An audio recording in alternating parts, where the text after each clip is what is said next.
তা কি সবাই কি পড়েছো? কি দেখেছো? জি স্যার। জি স্যার, হ্যাঁ, পড়েছি। কোনো সমস্যা আছে? জি জি স্যার, স্যার, আমাদের দুইটা পড়াশোনার সমস্যা আছে। সমস্যা একটু। আচ্ছা, তাহলে আমি এক এক করে বলি, সেই অনুসারে আগাবো। প্রথমে হচ্ছে ব্রিফ কোশ্চেনে যদি কারো সমস্যা থাকে হাত তোলো।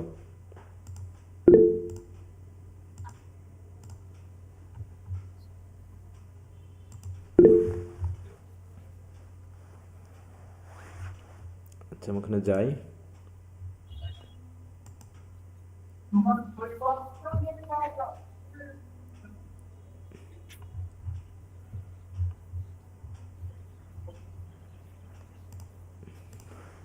আচ্ছা, খাতিজা আক্তার কত নম্বর ব্রিফ কোশ্চেন?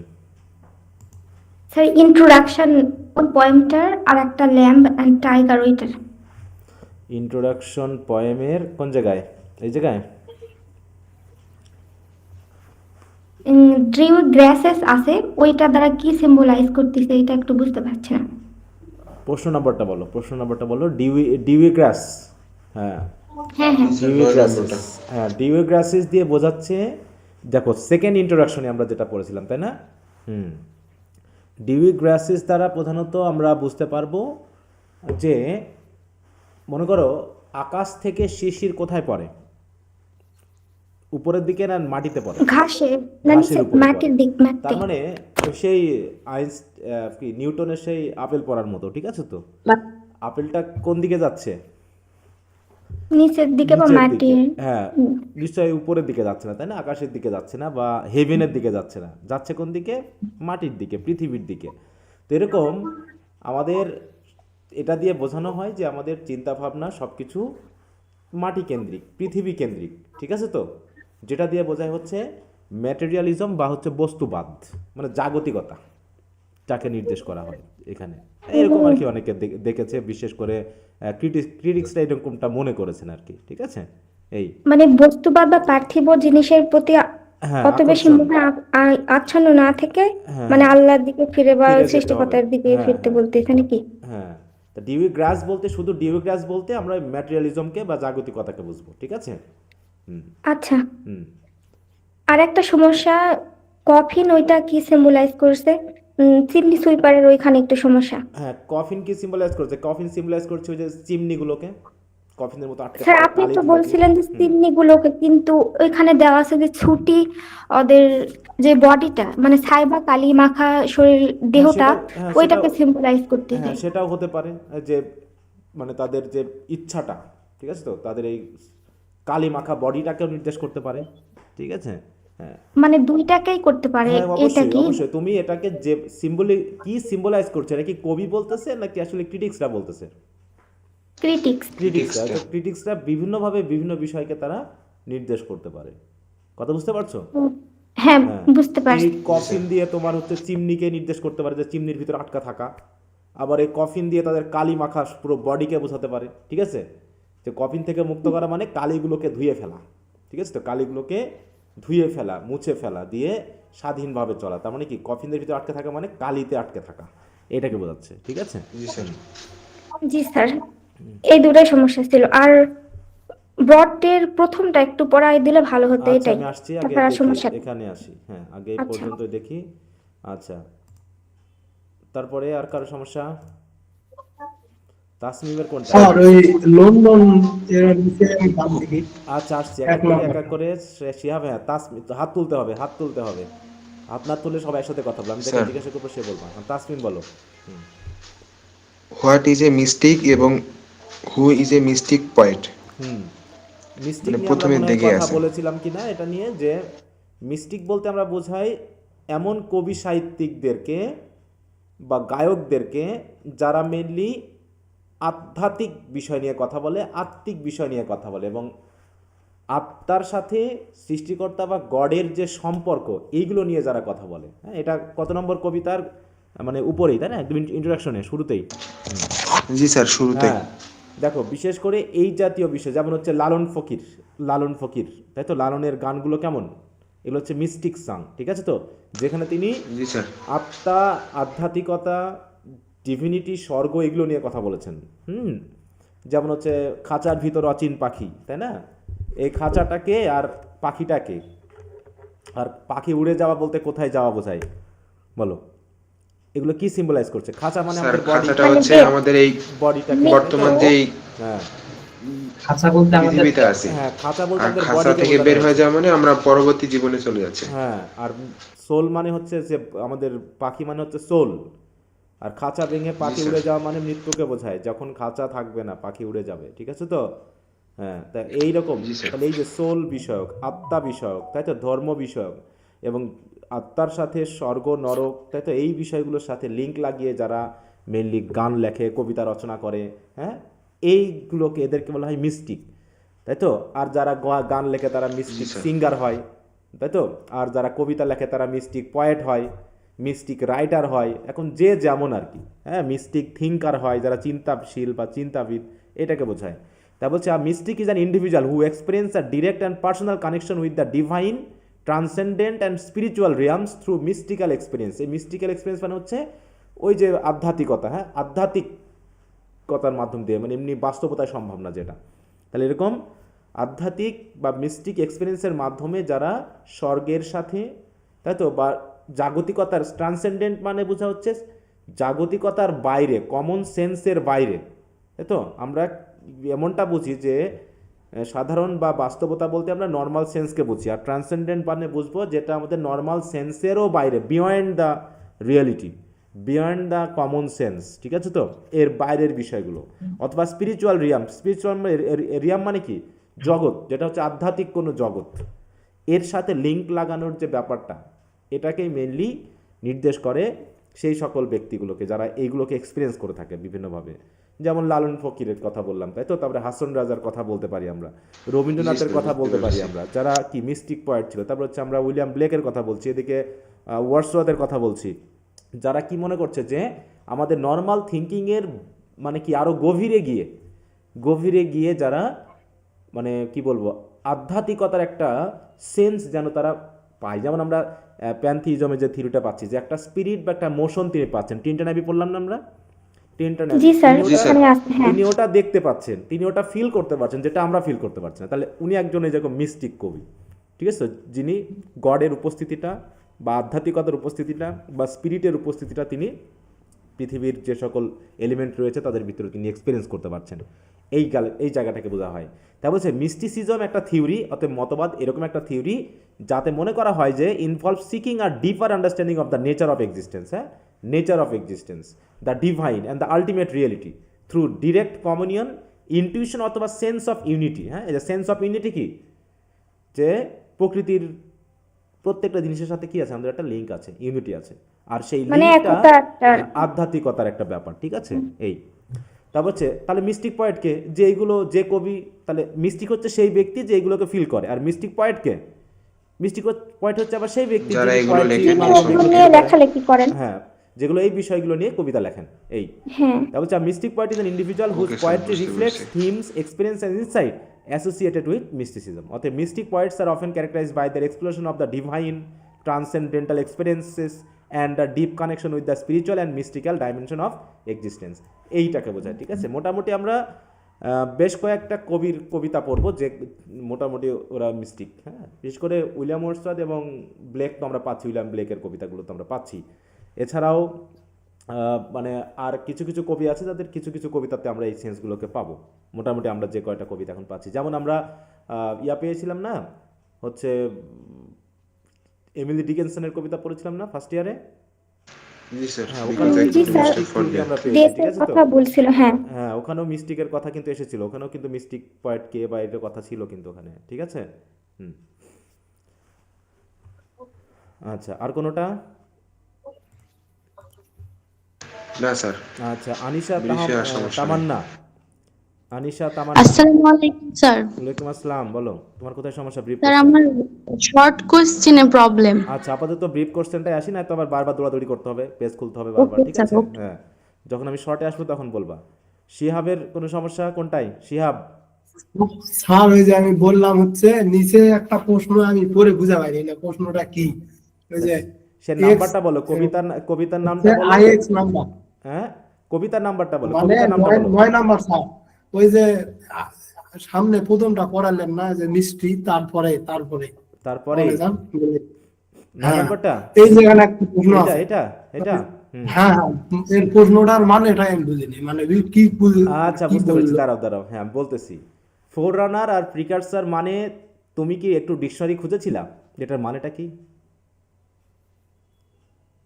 বলো তুমি তো, হ্যাঁ আমি জানি যে তুমি ওয়ার্ডটা জানবা না, এটা স্বাভাবিক, কিন্তু তোমার দায়িত্বটা কি ছিল বলো তো? ডিকশনারি দেখা। দেখেছিলা তুমি? হ্যাঁ দেখছিলা? আপনি যেরকম করে দেখছেন এরকম করে দেখিনি। আচ্ছা তুমি যেভাবেই দেখো, তুমি তোমার ডিকশনারিতেই দেখো না কেন? হ্যাঁ, এটা মানে কি বলছে? A person or thing that technically precedes the coming on development of something or someone else, মানে কি? প্রিকারসার মানে হচ্ছে, প্রিকারসার বা হচ্ছে ফোরানার, এটা সিনোনিমাস। এদের মানে হলো প্রিডিসেসার্স বা অ্যানসেস্টার, বা যে ব্যক্তির কোনো উন্নয়নের শুরুতে আসে, যে প্রথম কাজটা করে, যে ব্যক্তি প্রথম ওই জিনিসটা করে। ঠিক আছে তো? কোনো একটা কাজের, কোনো একটা উন্নয়নের বা কোনো একটা থিওরির প্রথম যে ব্যক্তি, যে এই থিওরিটা দেয়, বুঝতে পেরেছো? বা ওই সেন্স নিয়ে হ্যাঁ প্রথম যে স্যার। কাজ করে তাকে বলা হয় ফোরানার বা ফাদার বা প্রিকারসার বা প্রিডিসেসার্স বা অ্যানসেস্টার। ঠিক আছে, দেখো এখানে কতগুলো নাম আছে, ফর বেয়ারার, অ্যান্টিসিডেন্ট, এটা গ্রামারের নিয়ম ঠিক আছে। হুম, বা আমরা হাভিনজার বলতে পারি, তাই তো, প্রিকারসার বলতে পারি। বুঝতে পারছো? মানে মূল কথা হলো প্রথম যে ব্যক্তি যে থিওরি বা কাজটা করে থাকে তাকে বলে। ঠিক আছে তো? তো এই রোমান্টিসিজমের যে থিওরিটা, এই থিওরিটা প্রথম কে দিয়েছেন? তাই বলছে কি, দেখো, William Blake is William Blake. Considered a significant forerunner or precursor to romanticism due to his unique and visionary approach to poetry, art and mysticism. আর যেহেতু তিনি রোমান্টিক থিওরি তার ভিতরে এসেছিল, রোমান্টিসিজমের থিওরিগুলো তিনি ব্যবহার করেছেন, কিন্তু তিনি অফিসিয়াল এটা প্রয়োগ করেনি। কিন্তু উইলিয়াম ওয়ার্ডসওয়ার্থ এবং এস.টি. কোলরিজ তারা অফিসিয়ালি এটাকে শুরু করে। বুঝতে পেরেছো? এই জন্য ফাদার বলা হচ্ছে কাদেরকে? রোমান্টিসিজমের ফাদার বলা হচ্ছে, বা শুরু উইলিয়াম শুরু ওয়ার্ডসওয়ার্থ করে এবং হচ্ছে এস.টি. কোলরিজ। William Wordsworth. এবং এস.টি. কোলরিজ। ঠিক আছে তো? কিন্তু এই মোটামুটি এই উইলিয়াম ব্লেকের মধ্যে আমরা এই থিওরিটা পাই। এমনকি হিস্ট্রি যখন পড়বো তখন দেখবা যে রোমান্টিসিজমের যে থিওরি আমরা পাচ্ছি সেটা কিন্তু সেই এলিজাবেথান এই যে শুরু হয়েছিল। আমরা এখন এইজ পড়ি না বলে এখন বুঝবা না, অথবা ওই কথা বলে এখন লাভ নাই। পরে আমাদের একটা কমন, মানে কম্বাইন্ড একটা সেন্স তৈরি হয়ে যাবে পরবর্তীতে। ঠিক আছে, কম্বাইন্ড সেন্স তৈরি হয়ে যাবে, তবে এখন নিয়ে কথা বলার দরকার নেই। কি বুঝতে পেরেছো এখন? স্যার আপনি হিস্ট্রি কবে শুরু হ্যাঁ করবেন? স্যার, ধারাবাহিকভাবে শুরু করবো, টেনশন নিও না। একটু লন্ডনে যান দেখি, মানে লন্ডন কবিতার হচ্ছে আপনার ওই 1 নাম্বারটা। লন্ডন কবিতার 1 নম্বর, তোমার তাই তো? নেটের সমস্যা হবে না। আচ্ছা, লন্ডনের 1 নম্বর কি বলতেছে? চার্টার্ড বলতে কি বোঝায় নাকি? চার্টার্ড বলতে কি বোঝায়, তার সাথে সাথে চার্টার্ড স্ট্রিট বলতে কি বোঝানো হচ্ছে। মনে করো যেমন কিছু কিছু প্রতিষ্ঠান আছে, কিছু কিছু সংগঠন আছে, কিছু কিছু মানুষ আছে, কিছু কিছু জায়গা আছে যেগুলো সরকারি অনুদান পাইলেই ওরা বেশি পরিমাণ পায়, ওরা সরকারি সুযোগ সুবিধা বেশি পায়। কথা বুঝতে পেরেছো? তো এইরকমগুলোকে বলা হয় চার্টার। যেমন মনে করো সারা বাংলাদেশ ধ্বংস হয়ে যাক, সারা বাংলাদেশ নষ্ট হয়ে যাক, কিন্তু প্রধানমন্ত্রী বা হচ্ছে মন্ত্রী পরিষদের লোকেরা যেখানে বসবাস করে সেই জায়গাগুলো কেমন, একটু অতিরিক্ত সুবিধা না? ওখানে ওখানে কারেন্ট যায় না কখনো, নাকি? ওখানে রাস্তায় জ্যাম হয় না কখনো। ওদের বাড়িঘরকে প্রতিনিয়ত কি করা হয়, গাড়ি বাড়ি এগুলোকে প্রতিনিয়ত মেরামত করা হয়। জি স্যার, ক্লিন ঠিক আছে করা তো? থাকে। এইরকম বিশেষ সুবিধাপ্রাপ্ত বিষয়গুলোকে, যেমন আমাদের যেমন কি বলবো, জাতীয় যদি কোনো উদ্যান থাকে, জাতীয় যদি কোনো পার্ক থাকে, জাতীয় যদি কোনো প্রতিষ্ঠান থাকে, জাতীয় যদি এরকম কিছু থাকে, নদী থাকে, তাহলে সেগুলো কি করে, বিশেষ সুবিধা পায়, কারণ ওগুলো আমাদেরকে রিপ্রেজেন্ট করে বিধায়।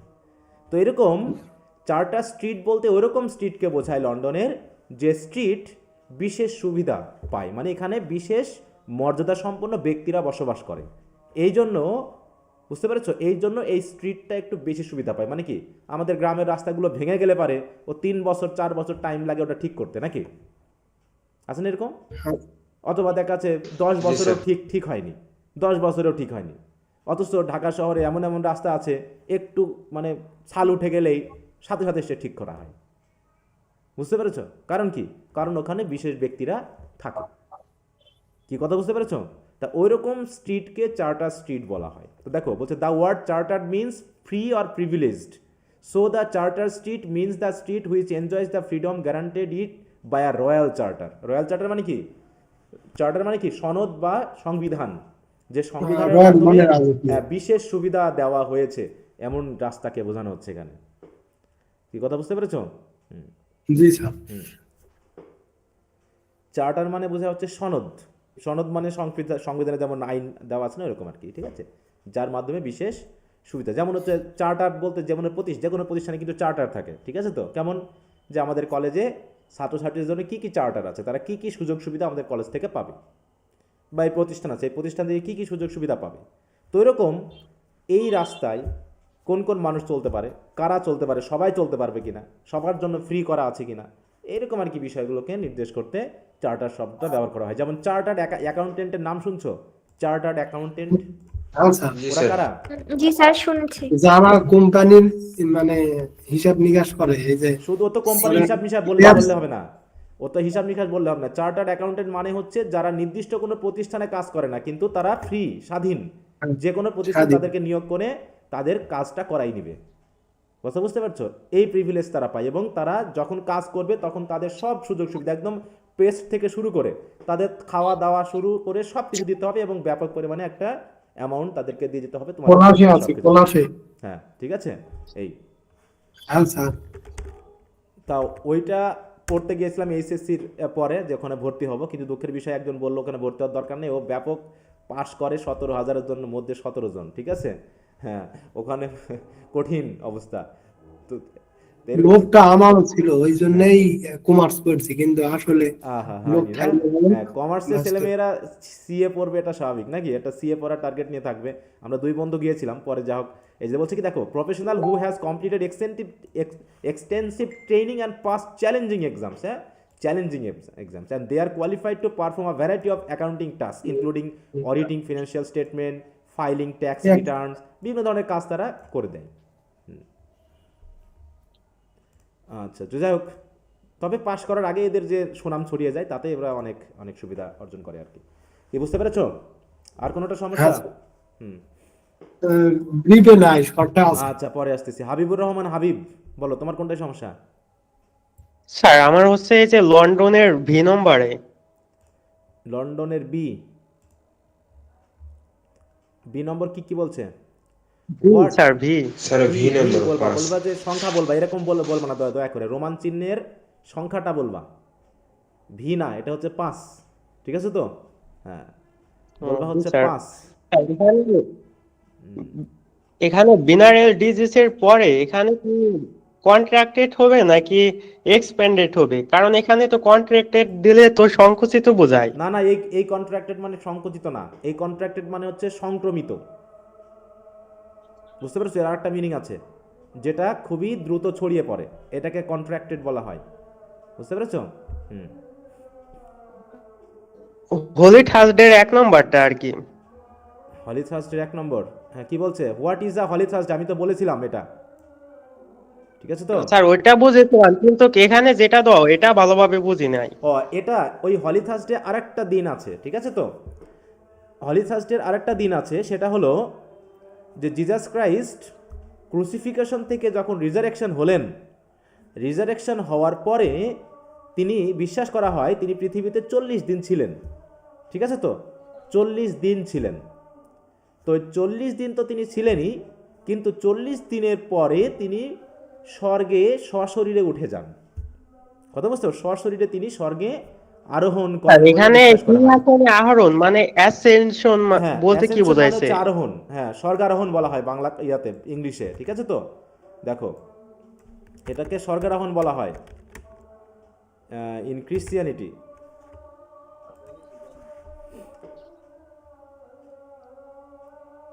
ওই দিনটাও বৃহস্পতিবারে হয়েছিল। দেখো, এই যে দেখাচ্ছে তিনি উঠে যাচ্ছে। Ascent is the Christian holiday celebrates Jesus ascent into heaven. It is one of the most important feast in Christianity along with Christmas, Easter and Pentecost. ওটা বুঝতে হবে না পন্টেকস্ট কি জিনিস। তো দেখো, এই যে তিনি কি হচ্ছে, আকাশে যেন উড়ে, তার ডিসাইপলদের কাছ থেকে তিনি কি হলেন, এইভাবে আস্তে আস্তে তিনি স্বর্গে সশরীরে উঠে গেলেন। হ্যাঁ, এই যে আপনি যেটা আর কি বলেছিলেন ওইটা লিখলে হবে না? হ্যাঁ ওটা লিখলেও হবে, ওটা লিখলেও হবে, হ্যাঁ ওটা লিখলেও হবে। ঠিক আছে। মেনলি হলি থার্সডে বলতে ওটাকেই বোঝায়। হ্যাঁ হলি থার্সডে বলতে ওটাকেই মেনলি, আমরা তো এখান থেকে গুগল করলাম তাই না। হ্যাঁ হলি থার্সডে,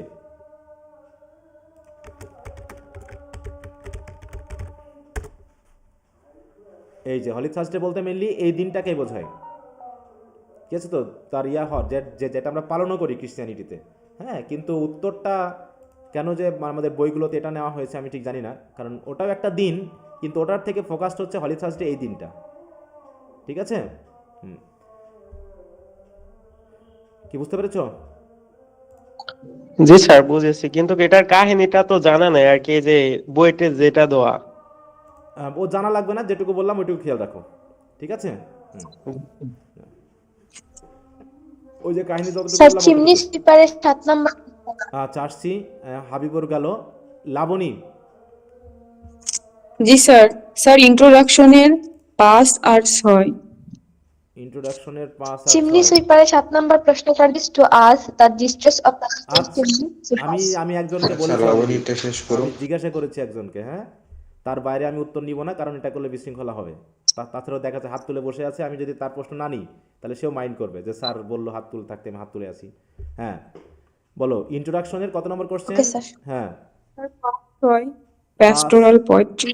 পাস্টোরাল পোয়েট্রি কি জিনিস? পাস্টোরাল বলতে কি বোঝায়? যেখানে গ্রামের কথা থাকবে, চারণভূমি তুল্য যেখানে এমন কিছু। মেষ ভেড়া থাকবে, মানে মূল কথা হলো গ্রাম্য পরিবেশ যেখানে থাকবে সেটাই হচ্ছে পাস্টোরাল। আর যে কবিতার ভিতরে বা রাইটিং এর ভিতরে আমরা এই পাস্টোরাল সেন্সগুলো পাবো তাকে বলবো পাস্টোরাল পোয়েট্রি বা পাস্টোরাল পয়েম। ঠিক আছে, হ্যাঁ তাহলে আমরা এই যে ইন্ট্রোডাকশন পেয়েছি, তারপরে পেয়েছি দ্য ওই যে নার্সের সং পেয়েছি, তাই না? এগুলো কি জি, আছে? স্যার। এখানে কি ভেড়া আছে, শিশু আছে, পাখি আছে, চারণভূমি আছে, তাই তো, প্রকৃতি আছে, নিস্তব্ধ পরিবেশ আছে, গ্রাম্য পরিবেশ আছে। অতএব এই জাতীয় ইয়াগুলোকে আমরা পাস্টোরাল পোয়েট্রি বলি। বিশেষ করে আমরা অ্যাডোনাইস বলে একটা কবিতা পড়বো, অ্যাডোনাইস, যেখানে পাস্টোরাল পোয়েট্রি প্রমাণই করতে হবে যেটা পাস্টোরাল পোয়েট্রি। ঠিক আছে, তাই বলছি দেখো, pastoral poetry is a literary genre that idealises rural life, যেখানে রুরাল লাইফকে আদর্শভাবে তুলে ধরা হয়েছে। হ্যাঁ আদর্শ একটা জীবন হিসাবে তুলে ধরা হয়েছে বলা হয়ে থাকে। Portraying it as a peaceful, harmonious and often idyllic existence. Idyllic মানে বুঝো তো? What is the meaning of idyllic? দেখো ইডিলিক মানে কি? তোমরা দেখো না, মিনিং টিনিংগুলো একটু দেখবা, বলো। আমি যতগুলো ডিকশনারি ঘাঁটি মনে হয় তোমরা তা ঘাটোই না। বলো, দেখো, এক্সট্রিমলি হ্যাপি, পিসফুল এবং পিকচারেস্ক, মানে ছবির মতো সুন্দর, শান্তিপূর্ণ। হ্যাঁ এটাকে বলা হচ্ছে ইডিলিক। এখানে অনেকগুলো আছে, perfect, ideal, idealise, wonderful, blissful ইত্যাদি ইত্যাদি। একটু ডিকশনারি ঘাটবা, তাহলে আর এই প্রশ্নগুলো পড়ে থাকবে না। ঠিক আছে, হ্যাঁ এটা এখন বলে যাব আমি, তোমাদের শোনার না শোনার তোমার দায়িত্ব। বলছে তাহলে এরকম একটা ইডিলিক এক্সিস্টেন্সকে বোঝায়। This form of poetry typically celebrates the beauty of nature, the simplicity of rural living and the virtues associated with the rustic agrarian lifestyle. আমরা কি মনে করি, শহরের মানুষ বেশি খারাপ, মানে ভালো, না গ্রামের লোকজন ভালো? আমরা কোনটাকে মনে করি? গ্রামের। আমরা মনে করি ভার্চু মোটামুটি রাস্টিক বা গ্রাম্য মানুষের সাথে রিলেটেড। রাস্টিক মানে আমরা বুঝি কি গ্রামের, অ্যাগ্রারিয়ান মানে কি কৃষিভিত্তিক লাইফস্টাইল, তাই তো? সামাজিক যে বন্ধনগুলো আছে এটা শহরে নাই। লাবণী মিউট হ্যাঁ করে তা রাখো। এরকম ভার্চুগুলো নির্দেশ করতে আমরা পাস্টোরাল পোয়েট্রির মধ্যেই ফেলি। পাস্টোরাল পোয়েট্রি কৃষিজীবী। হ্যাঁ pastoral poetry often feature shepherds, দেখো, rural characters and setting, creating a poetic vision of an unspoiled and bucolic landscape. Unspoiled মানে কি? অদূষিত। গ্রাম বেশি দূষিত না শহর বেশি দূষিত? হলো তো? শহর। হ্যাঁ শহর, ড্রেনে কাদা ময়লা। আর স্পয়েলড মানে তো নষ্ট, তাহলে আনস্পয়েলড মানে তো কি হলো? আমি তো বললামই যে নষ্ট না, আমি তো বুঝেছি অদূষিত। এখানে তুমি শুধু ওই মিনিংটা করো না, ঠিক আছে তো? ওই মিনিংটা করো না, প্রতিটা শব্দের প্রায় 10 থেকে 15টা করে মিনিং আছে, সেটা একটু দেখতে সেন্স হবে। খেয়াল করবা। হ্যাঁ সেন্টেন্সের সেন্সে মিনিং করবা। ইংরেজি সাহিত্য পড়তেছো তুমি, এইচএসসি বা এসএসসিতে পড়তেছো না, বা ডিগ্রিতে পড়তেছো না যে তুমি ইংরেজি ডিকশনারি মিনিং করবা। কনটেক্সট অনুসারে মিনিং করতে হবে, ঠিক আছে? তাহলে আনস্পয়েল ল্যান্ডস্কেপ মানে কি? যে ল্যান্ডস্কেপে কি দূষণ নেই, তাই তো, পলিউশন নেই, ঠিক আছে তো? তাহলে স্পয়েল মানে দূষণ, আর আনস্পয়েল মানে কি? অদূষিত, যেখানে নষ্ট কম হয়, ধ্বংস কম হয়। ঠিক আছে, এখানে প্রকৃতির কথা বলা হয়েছে। কোন জায়গায় প্রকৃতি বেশি ধ্বংস হয়? শহরে না মানে গ্রামে? শহরে। শহরে প্রতিনিয়ত কি কি কি কি হচ্ছে? শহর বড় হচ্ছে, তাই তো? গ্রামের পরিবেশ ধ্বংস করে দেওয়া হচ্ছে।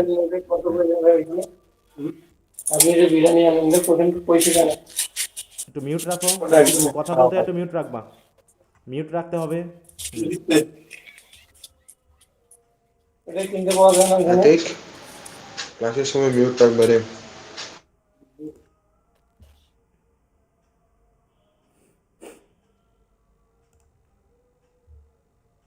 দেখো তাহলে বিউকলিক কি? নতুন নতুন ওয়ার্ড শেখার আগ্রহ তোমাদের যথেষ্ট কম। যা কি বলবো, রাগও লাগে আর রাগ করতে ইচ্ছা করে না আমার। হ্যাঁ হ্যাঁ, দেখো বিউকলিক কি? Relating to the present aspects of the country side and country life. Pleasant গ্রামের মেথোপর প্লেজেন্ট মানে কি? প্লেজেন্ট কি? আনন্দদায়ক বা সুখময়। আনন্দদায়ক, হ্যাপি, ওই একই কথা, ঘুরে ফিরে একই কথা। দেখো বিকলিক মানেই হচ্ছে rustic, rural, pastoral, country, countryside, agricultural, agrarian. এই দেখো কত ওয়ার্ড আছে, আউটডোর, ইডিলিক, আনস্পয়েল। দেখো আনস্পয়েল, হ্যাঁ, এই শব্দগুলোকেই নির্দেশ করা হচ্ছে। হ্যাঁ, তাহলে বিউকলিক এক্সপিরিয়েন্স মানে গ্রাম্য এই জাতীয় জিনিসগুলোকেই মেনলি নির্দেশ করা হয়। কি কথা বোঝা গেল? হুম। তাহলে পয়েম, তাহলে পোয়েট্রি আর পয়েমের মধ্যে পার্থক্য আছে। পার্থক্য কি বলতো? পোয়েট্রি আর পয়েমের মধ্যে পার্থক্য কি? একটা বিষয় বলো। What is the difference between poetry and poem? Sir poetry মানে অনেকগুলো বোঝায়, পোয়েম মানে নির্দিষ্ট একটা বোঝায়। না, হলো না তো। ওয়াটার আর ওয়াটার ড্রপের মধ্যে পার্থক্য কি? একটা পানি একটা শিশি। একটা পানি একটা শিশির, তাই তো? হ্যাঁ, একটা হচ্ছে পানি যেটা আনকাউন্টেবল, পরিমাপ করা যায় না। হ্যাঁ, আর একটা হচ্ছে কাউন্টেবল। এটাও তো আনকাউন্টেবল স্যার। ড্রপ আনকাউন্টেবল, না, ড্রপ drop আনকাউন্টেবল। তো countable। আমি তো ড্রপ বলেছি, ওয়াটার ড্রপ বলেছি। ওয়াটার ড্রপ এটা তো আপনি উল্লেখই করলেন না যে ড্রপ বলতে এটা 1 2 দিলে তাও তো বোঝা গেল। কি আরে দিলেন? বাবা, 1 2 না দিলে কি তুমি ড্রপ গুনতে পারো না? হায় রে কপাল, আমি বললাম যে বুক, আমি বললাম বুক। কিন্তু আর এখানে ইয়ে দেওয়া লাগবে, 1 দিতেই হবে কাউন্টেবল বোঝানোর জন্য? বলো না স্যার। তাহলে সিম্পলি বোঝো, সিম্পলি বোঝো, এত জটিল করে বুঝতে গেলেই তো সমস্যাটা। স্যার ওই পানিরই একটি অংশ হচ্ছে ওই যে ওয়াটার ড্রপ। হ্যাঁ, ওয়াটার ড্রপ কি? কাউন্টেবল, যেটাকে আমরা, পানিকে কি আমরা শুধু ড্রপ দিয়ে গুনি? বলো, পানিকে কি গোনা যায় আসলে? পানিকে কি গোনা যায়? না স্যার। গোনা যায় না, বরং তার পরিমাপ করা যায়। কিভাবে? বিভিন্ন একক দিয়ে। যেমন টাইম, টাইমকে কি পরিমাপ করা যায়? মানে গোনা যায়? টাইম গোনা যায়? না। কিন্তু পরিমাপক দিকে পরিমাপ করা যায়, তার পরিমাপক সিস্টেম আছে একটা, সেকেন্ড, মিনিট, এটা ইত্যাদি ইত্যাদি। তেমনি পোয়েট্রি, পোয়েট্রি হচ্ছে একটা অ্যাবস্ট্রাক্ট ধারণা।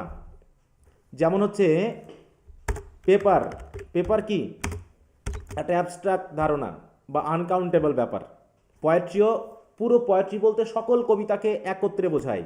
যেমন পানি বলতে সকল পানিকে একত্রে বোঝায়, পেপার বলতে সকল পেপারকে একত্রে বোঝায়। ঠিক আছে তো? লাইট বলতে সকল লাইটকে একত্রে বোঝায়। এরকম বোঝাতে পোয়েট্রি মানে হচ্ছে এই কবিতা। মানে বাংলায় আমরা দুটারই কিন্তু বলতে পারি কবিতা, বাংলাতে সমস্যা নেই। ঠিক আছে তো? কিন্তু দেখো, ওফো, কই গেল?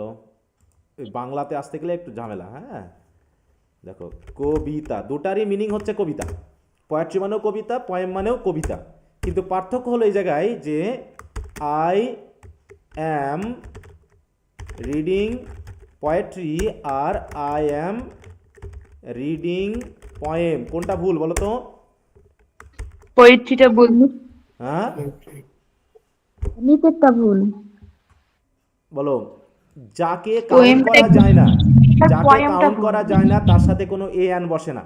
কিন্তু যাকে কাউন্ট করা যায়, অন্তত ইনডেফিনিট হলে পারে তার সাথে একটা এ অথবা অ্যান বসাতে জি হবে। স্যার। আমি যদি এখানে এ বসাই তাহলে সেটা ভুল, কারণ এটা কাউন্টই করা যায় না। I am reading a poetry বলা যায় না, বলতে হয় I am reading a piece of poetry, I am reading a piece of poetry. ঠিক আছে তো? যেমন I am eating a bread, এটা বলা যায় না। বুঝতে পারছো? piece of bread. হ্যাঁ, ব্রেড হচ্ছে কি সব ওই পোয়েট্রির মতো একটা সকল ব্রেডকে একত্রে বোঝায়, যেমন আটা ময়দা এগুলোকে একত্রে বোঝায়, ওদেরকে আমরা পরিমাপ করে কাজ করি, তখন বলতে হয় কি ব্রেডের একটা অংশ হচ্ছে যেটা আমি খাচ্ছি, তাহলে I am eating a piece, অথবা আর একটা জিনিস বলা হয় লোফ, লোফ অফ ব্রেড।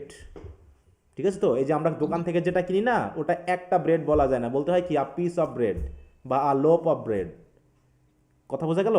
তাহলে পোয়েট্রি হচ্ছে ওইরকম একটা অ্যাবস্ট্রাক্ট ধারণা বা কমপ্লিট একটা ধারণা যেটাকে কাউন্ট করা যায় না, আর পয়েম হচ্ছে তার একটা একক অংশ, যেটা I am reading a poem বলা যায়, কিন্তু I am reading a poetry বলা যায় না। মনে থাকবে তো? জি স্যার। তাহলে আমি কি বলতে পারবো যে London is a poetry of William Blake, এটা কি বলা যাবে? না স্যার। এটা কিন্তু বলা London যাবে is না, the বলতে হবে poem. কি এখানে Piece. পয়েম বলতে হবে, তাই তো?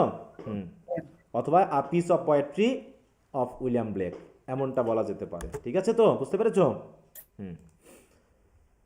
তো এখানেও সেই ঘটনা, ওই পাস্টোরাল পোয়েট্রিও যা পাস্টোরাল পয়েমও তাই, শুধু এখানে পয়েম আর পোয়েট্রির এই পার্থক্যটা একটু দেখিয়ে দেওয়া হয়েছে, এছাড়া কিছু না, দুটো একই জিনিস।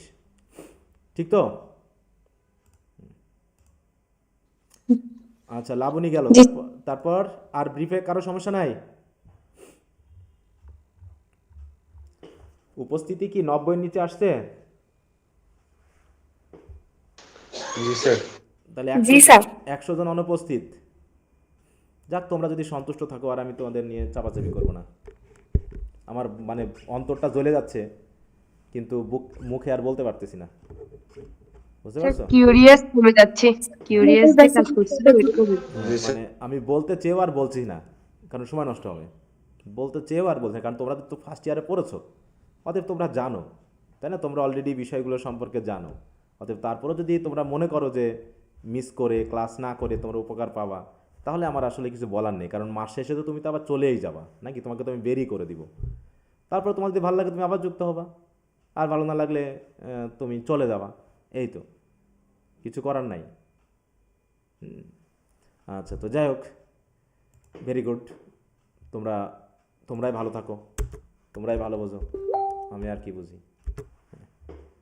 ওকে, তারপরে তাহলে ব্রিফে যদি কারো সমস্যা না থাকে, আর 30 সেকেন্ড টাইম, এর ভিতরে হাত তুলতে হবে।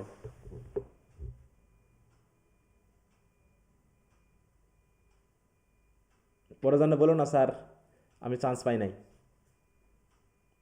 আচ্ছা, আশা করি সমস্যা নাই। হ্যাঁ, ফাইজা বলো।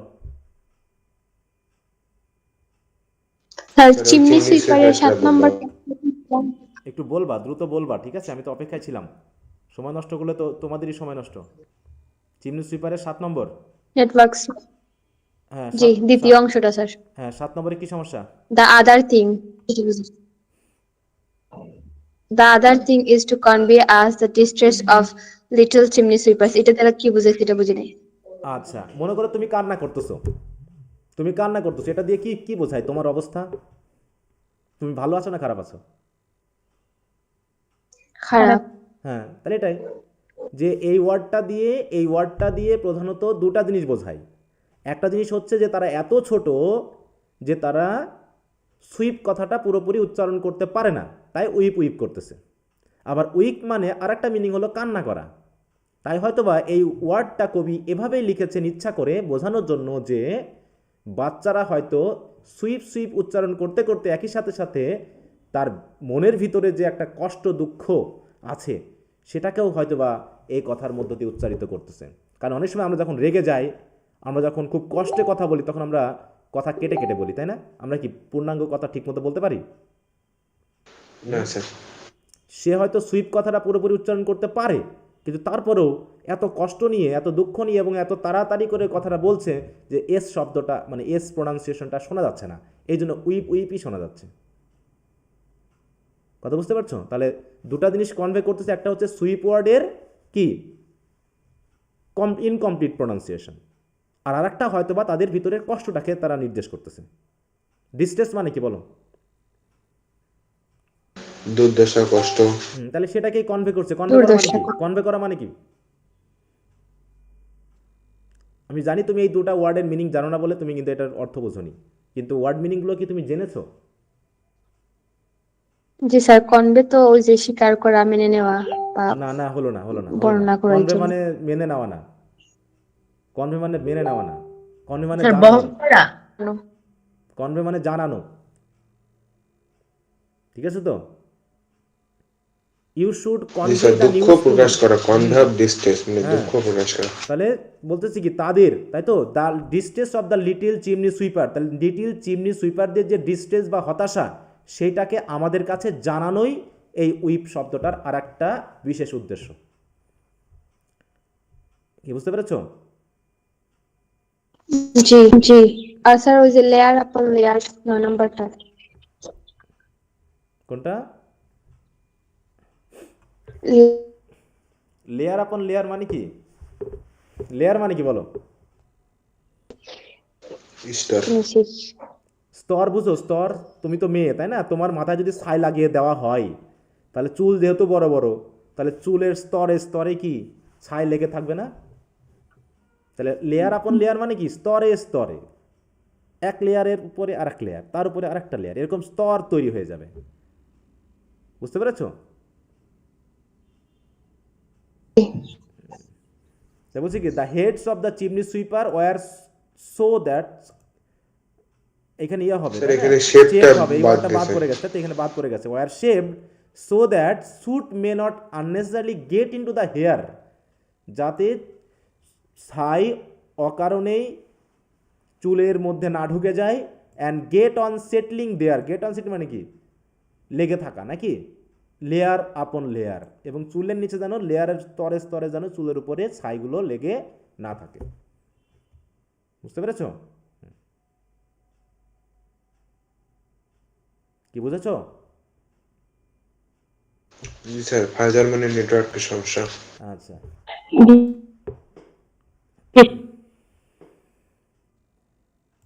আচ্ছা, তারপর আর কারো একটু ডিকশনারি ঘাটবা, তোমাদের কাছে বিশেষ অনুরোধ থাকবে আমার, ঠিক আছে তো, যে একটু ডিকশনারি ঘাটবা, তাহলে ইংরেজি শেখাটা সহজ হবে। আর যদি ডিকশনারি ঘাটাকে সময় নষ্ট মনে করো, আমার 15 বছরের অভিজ্ঞতা দিয়ে বলতেছি, আর কেউ হয়তো এখনও পড়াশোনা করতেছে, সে আমার থেকে ভালো বুদ্ধি তোমাদেরকে দিতে পারবে। বুঝতে পেরেছো? তা তোমরা তো আবার বড় ভাইদের কথা শোনো বেশি, যে তোমার বড় ভাই যা বলে তোমরা সেটাই মানো, আমরা তো সব অসারাদি মানুষ, বুঝো না? অসারাদি বুঝো? স্যার এমনটা বলিয়েন না। হ্যাঁ, না আমরা এটাই মনে করি, এই অভিজ্ঞতায় আমরা দিন দিন পাচ্ছি। বুঝতে পেরেছো? কথায় কথায় তোমরা বড় ভাইয়ের কথা নিয়ে আসো, যেটা আমি ফার্স্ট হ্যান্ড নলেজ দিচ্ছি, খাতায় আমি দেখতেছি, খাতা দেখার অভিজ্ঞতা বলতেছি, তারপরে তোমার বড় ভাইরা সব জানে, শুধু আমি ছাড়া। বুঝতে পেরেছো? মানে জি স্যার। ড্রাইভারের থেকে যাত্রীর অভিজ্ঞতা বেশি, যে যে ক্রিজে খেলতেছে ক্রিকেটার, তার থেকে দর্শকের অভিজ্ঞতা বেশি, যে ক্রিকেট খেলতেছে মাঠে, যে ফুটবল খেলতেছে মাঠে, তার থেকে দর্শকের অভিজ্ঞতা বেশি। সে ভাবতেছে আমি থাকলে গোলটা দিয়ে দিতাম। স্যার আপনার অবস্থা ডক্টর মোহাম্মদ ইউনূসের মতো হয়ে গেছে এখন। বলো। বলছি স্যার আপনার অবস্থা এখন ডক্টর মোহাম্মদ ইউনূসের মতো হয়ে গেছে। হ্যাঁ তো চাইলেও কিছু লিখতে পারতেছে না, বলতে পারতেছে না। হ্যাঁ হ্যাঁ হ্যাঁ, আচ্ছা, তো ঠিক আছে, ওকে, তাহলে এবার আমরা শর্ট কোশ্চেনে আসি। হ্যাঁ, শর্ট কোশ্চেনে হাত তোলো সবাই, যাদের যাদের সমস্যা আছে। এরপরও যদি কারো সমস্যা থাকে অবশ্যই একটু ডিকশনারি ঘাটবা, অথবা পরবর্তী ক্লাসে যখন আবার রিপিট ইতে আসবো তখন আবার জিজ্ঞাসা করবা।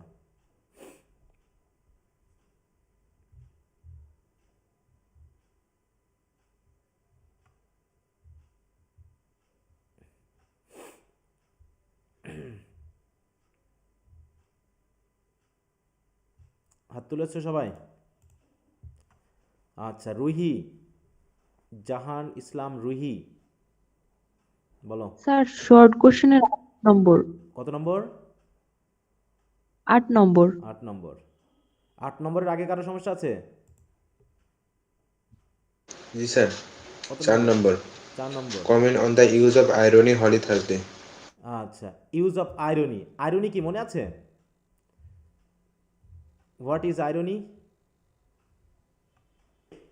বলো তো? আইরনি কি জিনিস জানা আছে?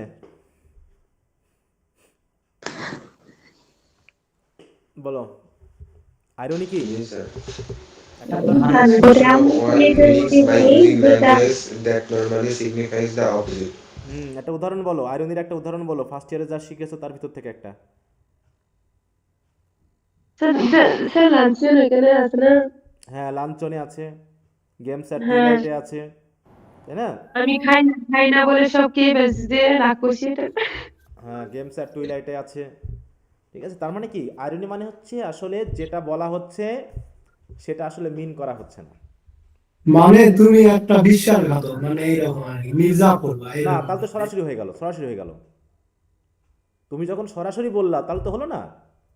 আমি বলছি, মির্জাফর বলবো তাহলে আমি হবে মনে না? করো শিয়াবকে বলতেছি, হ্যাঁ মনে করো শিয়াবকে বলতেছি, মানে শিয়াব একটু লেজি, পরিশ্রম করে না, হ্যাঁ। তো আমি মনে করো শিয়াবকে বলতেছি, তোমার মতো পরিশ্রমী লোক যদি আমার বাড়িতে থাকে তো আমার বিশাল উন্নতি হয়ে যাবে। মানে কি, আমি কি আসলে এটাই বলতে চেয়েছি যে তুমি খুব পরিশ্রমী এবং তোমার মতো পরিশ্রমী থাকলে আমার খুব উন্নতি হবে? এটাকে আমি আসলেই এই কথাটাই বলতে চেয়েছি, নাকি তার বিপরীত কিছু মিন না করতে স্যার, চেয়েছি? তার বিপরীতটা। হুম।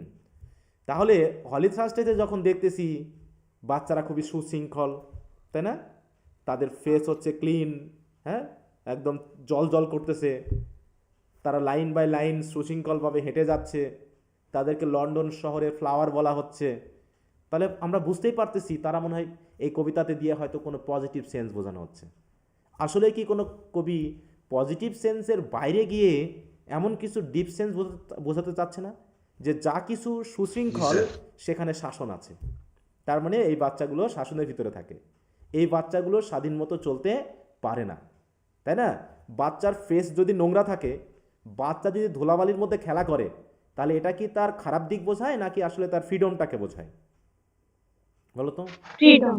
হ্যাঁ, এটা তার ফ্রিডম, সে বালির মধ্যে খেলবে, প্রকৃতির সাথে ঘুরবে, হ্যাঁ, অতএব সে কাদা ঘাটবে, কাদার মধ্যে খেলবে, ময়লা করবে, হ্যাঁ, যা খুশি তাই করবে, এটা হচ্ছে তার স্বাধীনতা, ঠিক ওই বনের বাদারের ফুলের মতো।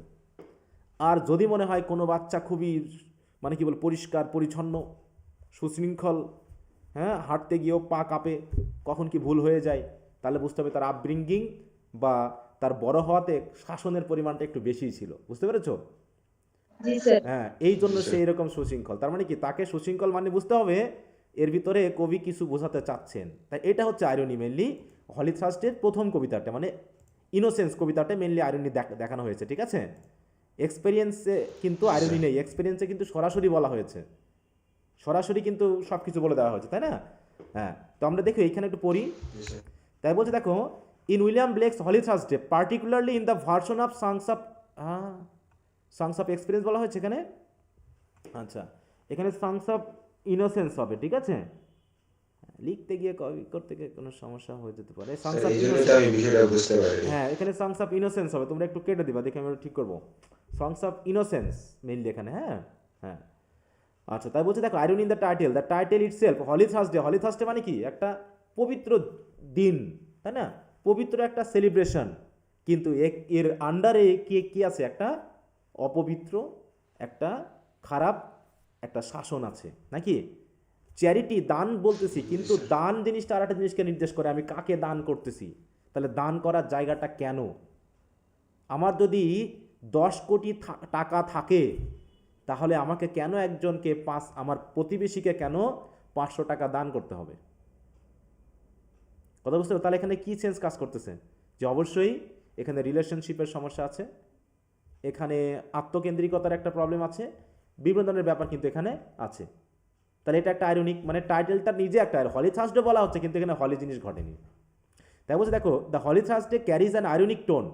While Holy Thursday is traditionally associated with a sacred and celebratory occasion, the poem explores the less than holy aspects of the celebration. Less than holy মানে বাচ্চাদের ব্যাপারটা, হ্যাঁ, revealing a critical view of the societal structure that perpetuate inequality. তাহলে সমাজের এমন একটা স্ট্রাকচারকে বোঝানো হচ্ছে যেখানে ইনইকুয়ালিটিকে দেখানো হচ্ছে বা ইনইকুয়ালিটিকে তুলে ধরা হচ্ছে, বা যে সোশ্যাল স্ট্রাকচারটা ইনইকুয়ালিটিকে কি করে, মানে কি করবো এখানে, মানে কী করে, এক্সারসাইজ করে, পারপেচুয়াল এক্সারসাইজ করা, মানে হচ্ছে এটাকে তারা তৈরি করে। যেমন সরকার চাইলে দারিদ্রতা দূর করে ফেলতে পারে, যে পরিমাণে অনুদান আসে একটা এলাকায় তাই তো এমপি মিনিস্টাররা চাইলেই দারিদ্রতা 1 মাসের মধ্যে দূর করতে পারে, কিন্তু ওনারা দারিদ্রতা দূর করবেন না। কারণ কি? তাহলে রিলিফ নিতে আসবে কে? তার ঠ্যাং ধরে কাঁদবে কে বলো? এবং রিলিফ দিতে এসে বিশেষ পোস্টার টাঙিয়ে নিজেকে দানশীল প্রমাণ করবে কে? যদি সবাই ধনী হয়ে যায় তাহলে তো দানশীল লোক তো আর পাওয়া যাবে না, ঠিক আছে? তো এরকম আর কি, যে দানের নিচে দান করার পিছনে একটা বিশাল ফাঁকা জিনিস আরো থাকতে হবে।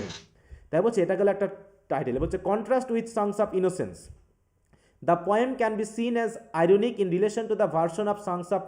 এইখানে আসলে একটু উল্টে গেছে, হ্যাঁ, এইখানে হবে সংস অফ এক্সপেরিয়েন্স, ওটা হবে সংস অফ ইনোসেন্স। লিখতে গিয়ে হয়তো বলছে in the innocent perspective holy Thursday is depicted as a joyous celebration of charity and blessing. In songs of experience this optimism is undercut revealing the darker aspect. তারপরে এক্সপেরিয়েন্সে তো আর ironic নেই নাকি? এক্সপেরিয়েন্সে তো সরাসরি বলছে যে বৃষ্টি হয় না ওদের ওখানে, সূর্য ওঠে না নাকি, যেখানে এই মানুষগুলো অকারণে দারিদ্রতা থাকবে। অতএব যে কথাটা সরাসরি বলা হয় সেটা কখনো আইরনি হয় না। আচ্ছা, আমি এই কোশ্চেনটা একটু চেঞ্জ করে দিব। এমনি কি সেন্সটা বুঝতে পেরেছো তো নাকি? জি স্যার, এবার বুঝতে পারছি। আচ্ছা, তাহলে আমি কি পড়াবো এটা? না স্যার, এটা লাগবে না। তাহলে আমি এটা আমাকে একটু মনে করাই দিও কেউ একজন, আমার যদি ভুলেও যায়। হ্যাঁ, আচ্ছা আচ্ছা স্যার। তাহলে এটা হচ্ছে হলি থার্সডের এই যে সংস অফ ইনোসেন্স আর এক্সপিরিয়েন্স, এই জায়গাটা হয়তো ওইটা কপি করে রাখি তো, যাতে বারবার লিখতে গিয়ে ওইটা না হয়, এখানে ওটা বসে গেছে। যাক, ওকে। তারপরে তাহলে গেল এটা। আর কোনোটা তাসমিমের? জি sir, 7 number. Why Blake called a precursor of romanticism? হ্যাঁ, প্রিকারসার কেন বলা হয়? ওই যে যার ভিতরে স্যার ওটা তো বুঝছি, তবে এই পয়েন্টগুলো যদি একটু নিও ক্লাসিক্যাল। ও আচ্ছা, Liberalization. এই জায়গাগুলো যেহেতু এখন বুঝবা না, এই কোশ্চেনটা এখন থাক, কারণ এই কথাটাই, এই প্রশ্নটা কিন্তু হিস্ট্রিতেও আসবে, বুঝতে পেরেছো? জি, এই স্যার। প্রশ্নটাই কিছু কিছু কোশ্চেন আসবে যে দুই জায়গায় পড়বো আমরা, হিস্ট্রিতেও পড়বো আবার এখানেও পড়বো, বুঝতে পেরেছো? তাহলে যেহেতু কিছু থিওরি আছে, নিও ক্লাসিক্যাল, ঠিক আছে তো? এই জায়গাগুলো যদি থাকে তাহলে এই জায়গাটা আমাকে আপাতত আর বলবো না, কারণ এটা হিস্ট্রি পড়ে না আসা পর্যন্ত এই জিনিসটা বুঝতে পারবো না, সময় নষ্ট হবে, ঠিক আছে? জি স্যার, এই কারণে শুধু এটা আমিও বাংলাটা একটু মিনিং করছি।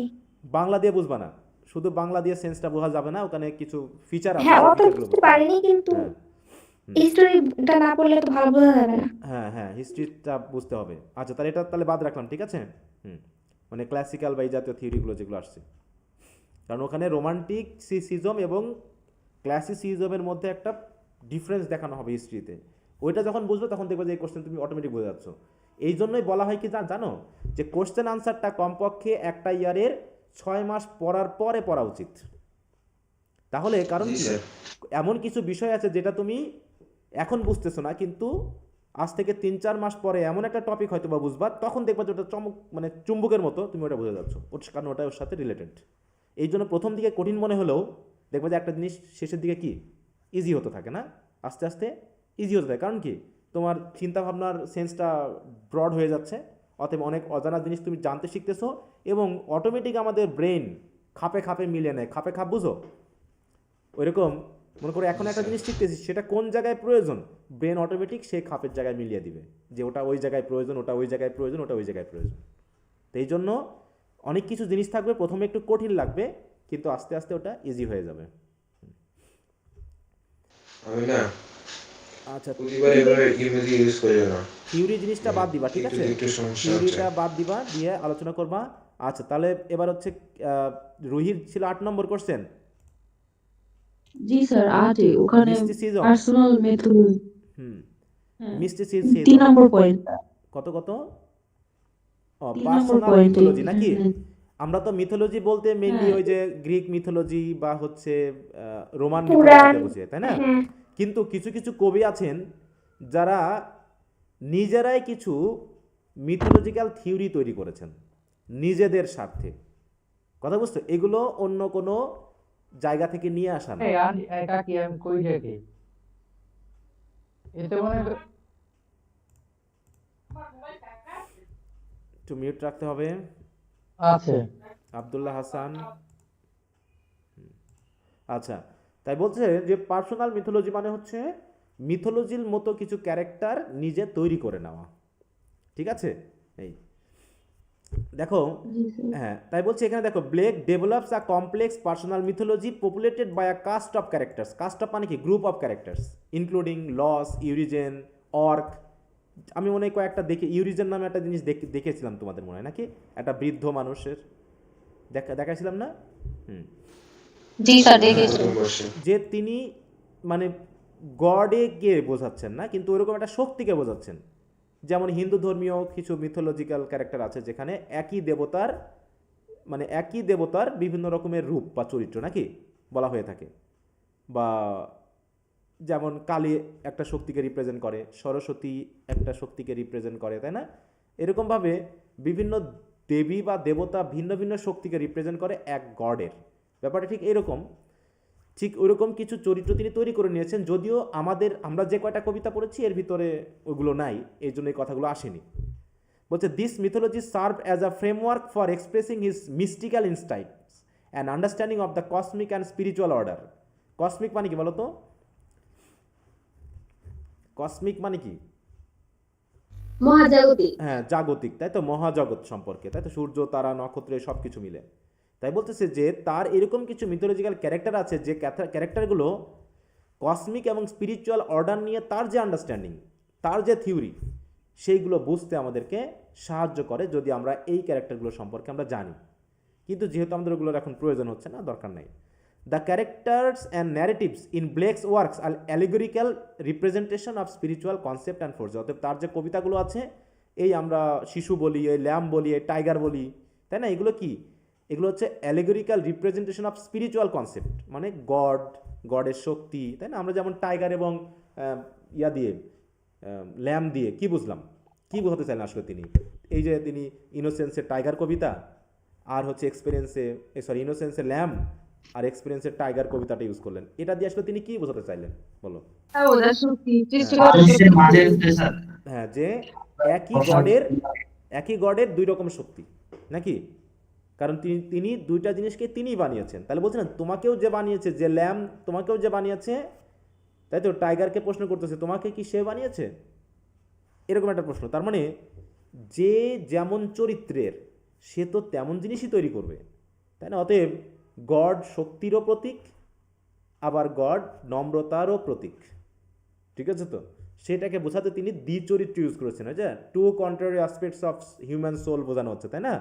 যে হিউম্যান সোলের মাধ্যম দিয়ে বা জগতের সৃষ্টিতত্ত্বের মধ্য দিয়ে আমরা গডের এরকম বহুরূপী তার অবস্থা বা বৈশিষ্ট্য বা গুণের কথা আমরা জানতে পারছি, ঠিক আছে? এইটা মেইনলি এখানে ব্যবহার করা হয়েছে। কি কথা বুঝতে পেরেছো? পার্সোনাল মিথোলজি বলতে কি বোঝানো হলো? জি স্যার। আচ্ছা, আর কিছু এর ভিতরে? স্যার এটাই 4 number point. Rejection of materialism and dogma মানে কি? রিজেকশন অফ ম্যাটেরিয়ালিস্টিক আইডিয়া মানে কি? ম্যাটেরিয়ালিস্টিক আইডিয়া মানে কি? ম্যাটেরিয়ালিস্টিক মানে কি? বস্তুবাদ। হ্যাঁ, মনে করো আমি যেটা মনে করতেছি, আমি যদি বলি, মনে করো আমার কথার অনেক সময় করা হয় যে মানুষ যা ভাবে তার থেকে একটু ভিন্নভাবে ভাবা। মানুষ প্রধানত ভাবে পড়াশোনা করতে হবে, অনেক টাকা পয়সা ইনকাম করতে হবে, 2-10টা বাড়ির মালিক হতে হবে, সন্তান হবে, সন্তানকে ডাক্তার বানাতে হবে, তাই তো, বিয়ে একটা করতে হবে, এমন মেয়ে দেখে বিয়ে করতে হবে যে মেয়ে ওই বাবা মার একটাই মেয়ে, বাপ মা অনেক বড় কোটিপতি, ঠিক আছে তো? তারপরে মোটামুটি একটা ভালো চাকরি পেতে হবে, চাকরি পেয়ে নিজেকে সফল দেখাতে হবে। এই যে কথাগুলো বললাম, এগুলো কি ধরনের থিওরি, কি ধরনের চিন্তাভাবনা? সবই মানে বস্তুবাদ বা আর্থিক ম্যাটেরিয়ালিস্টিক জগতের। ধারণা, তাই তো? কিন্তু এই কবি এইগুলোকে তিনি কি করছেন? রিজেক্ট করছেন। তিনি সবসময় ভাবছেন যে আমরা জগতের এক একটা অংশ, আমরা প্রকৃতিকে ধ্বংস করে যদি আমরা কনক্রিটের বাড়ি তৈরি করি তাহলে সেটা প্রকৃতির বিরুদ্ধে যায়, ঠিক আছে? অতএব এই যে তিনি কি করতেছেন, মানে ম্যাটেরিয়ালিস্টিক ধারণার বাইরে কথা বলছেন, তাই না? তারপরে যে তিনি ধর্ম নিয়ে কথা বলছেন। ধর্ম নিয়ে কেমন করে? যে কিভাবে একজন প্রিস্ট, একজন পিতামাতা, একজন গড কিভাবে তার অধীনে এরকম ছোট ছোট শিশুদেরকে এরকম কষ্ট সহ্য করতে দেন। এটা নিশ্চয়ই যদি তাই হতো, হ্যাঁ, গডকে যদি আমরা মনে করে থাকি তার মতে যে তিনি আমাদেরকে ভালোবাসেন, তিনি আমাদেরকে রক্ষা করেন, তাহলে কেন এই ছোট বাচ্চাগুলোকে রক্ষা করা যাচ্ছে না। দ্বিতীয়ত হলো প্রিস্ট যদি ভালো কিছুই প্রচার করে, প্রিস্ট যদি সৃষ্টিকর্তাকে প্রচার করে, তাহলে কেন প্রিস্ট এটা প্রচার করছে না যে এই ছোট বাচ্চাগুলোকে দিয়ে এই কাজ করানো যাবে না? যে পিতামাতা তার সন্তানকে ভালোবাসে, তাহলে সেই পিতামাতা কেন তার সন্তানকে কষ্ট দেখে তারা দুঃখ না পেয়ে খুশি হয়ে যে সন্তান আমার কাজ করতেছে, এই খুশিতে সে চার্চে গিয়ে ঈশ্বরকে ধন্যবাদ জানাচ্ছে কেন? তাহলে স্যার ওইটাও তাহলে তো আইরনি হবে। হ্যাঁ, অবশ্যই অবশ্যই অবশ্যই। হ্যাঁ। ওখানে তাহলে আয়রনিক না যে চার্চে গেছে প্রার্থনা হ্যাঁ। করতে, আয়রনিক্যাল কথাবার্তা, তাই না? যে আমি যেহেতু খুশি ছিলাম, জি আমি যেহেতু নাচ করতেছিলাম, গান করে বেড়াচ্ছিলাম, আবার বাবা মা মনে করতেছে I am happy, so they have gone to the church to pray and to praise the lord and god, তাই তো? এরা গেছে। তো এই যে এগুলোকে, এই কথাগুলো বলার মানে কি? যে কবি নিজে এগুলো পছন্দ করেন না, তিনি ধর্মীয় এই চিন্তা ভাবনাগুলোকে পছন্দ করেন না। তার মানে কি রিজেকশন করছেন না এই ডগমাগুলোকে? ধর্মীয় ডগমেটিক আইডিয়া মানে কি? যেখানে যুক্তি দিয়ে কোনো কিছু প্রমাণ করা নেই, অযৌক্তিক চিন্তা ভাবনা, অযৌক্তিক ধারণা, এইগুলোর বিরুদ্ধে তিনি কথা বলছেন। তাই বলছে রিজেকশন অফ স্যার আমার এখানে একটা বলতে ছিল স্যার, এখানে কি 4 জনকে দোষী বলছে নাকি 3 জনকে? এখানে কে কে আছে? কবিতা স্যার পড়লে বুঝতে প্রিস্ট, পারবা। এখানে প্যারেন্টস, গড এবং কিং না? হ্যাঁ, কিং তো আছে এখানে, প্রিস্ট, হ্যাঁ কিং তো আছে। ওগুলো তো কবিতাতে বলাই তো আছে। আমি কয়টাকে বললাম? আমি কি উচ্চারণ করেছি 3 জন না 4 জন? স্যার ওই যে বইয়ে তো আমার কি 3 জনকে দেওয়া আছে, এজন্য জিজ্ঞাসা করলাম। কোন বইয়ে? মানে কবিতাতে না তোমার ইয়াতে? আর কি প্যারাফেসে? প্যারাফ্রেজে বাদ দাও, দিয়ে কবিতাতে বুঝবা সবসময়, কারণ কবিতাটা আসল। প্যারাফ্রেজে ভুলও থাকতে পারে, প্যারাফ্রেজে মিস্টেকও থাকতে পারে, যেমন আমার মিস্টেক হচ্ছে না? হ্যাঁ, অতএব সবসময় টেক্সট খেয়াল করবা, টেক্সটকে খেয়াল করবা, ঠিক আছে? কারণ টেক্সটে কি কি বলা হচ্ছে? কবিতাটা কি ছিল? Chimney sweeper? G sir. In songs of experience, তাই তো? জি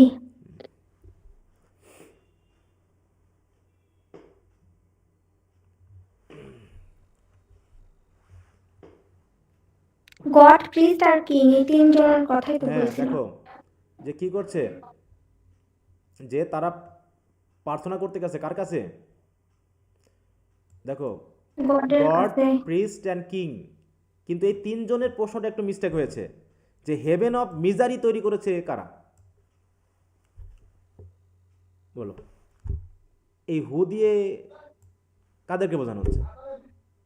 তো তারাই গড, প্রিস্ট আর কিং, কিং, এই তিনজন। গড, প্রিস্ট এবং কিংকে। তারা আমাদের হেভেন তৈরি করেছে, তাই তো? কিসের হেভেন? মিজারির হেভেন।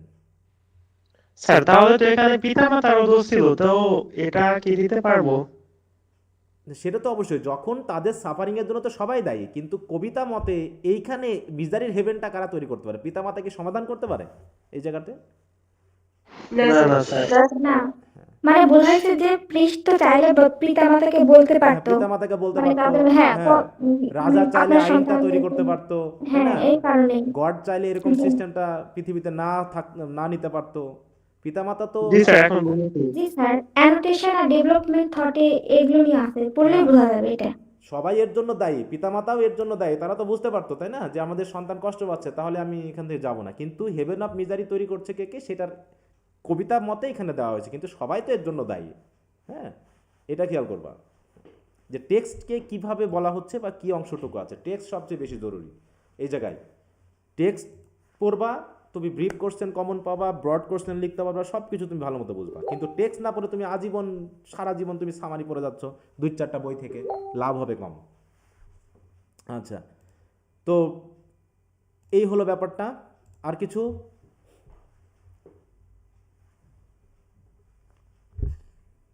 আর কোনোটা?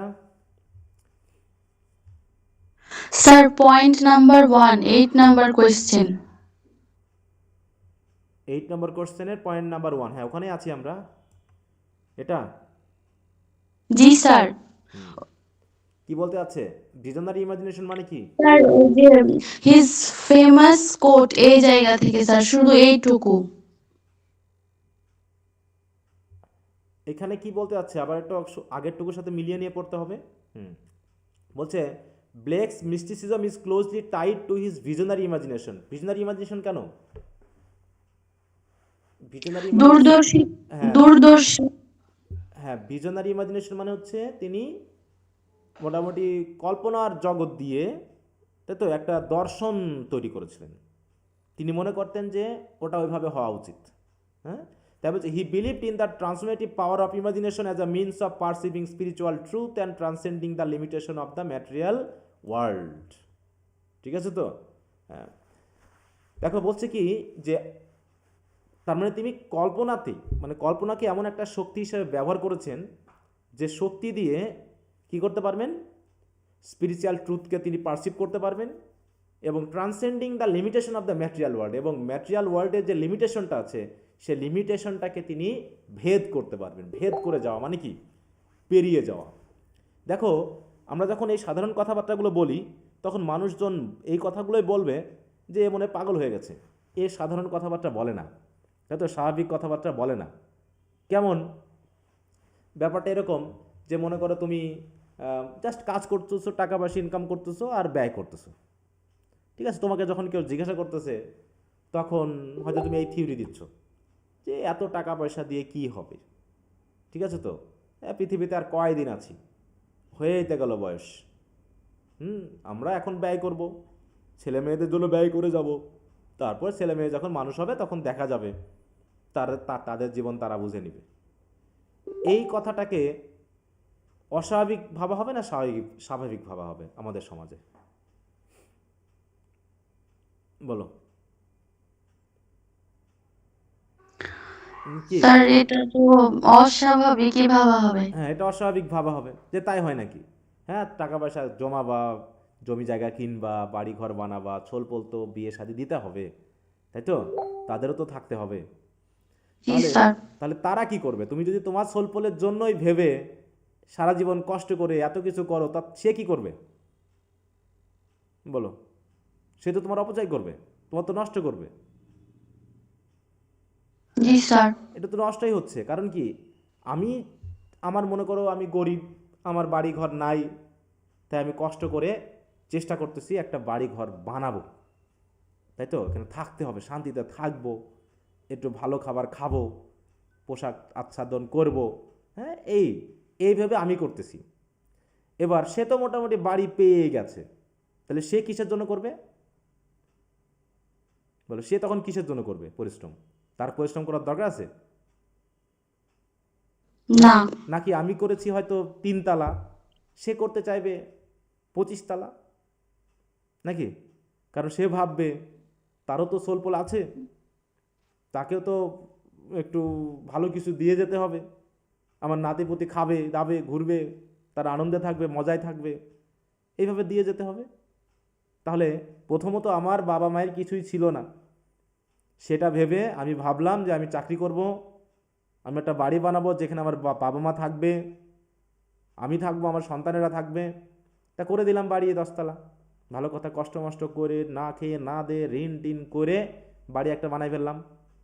তারপরে সন্তান তো আমার মোটামুটি হইলো, এরকম একটা 10 তলা বিল্ডিংয়ের মালিক হয়ে গেল।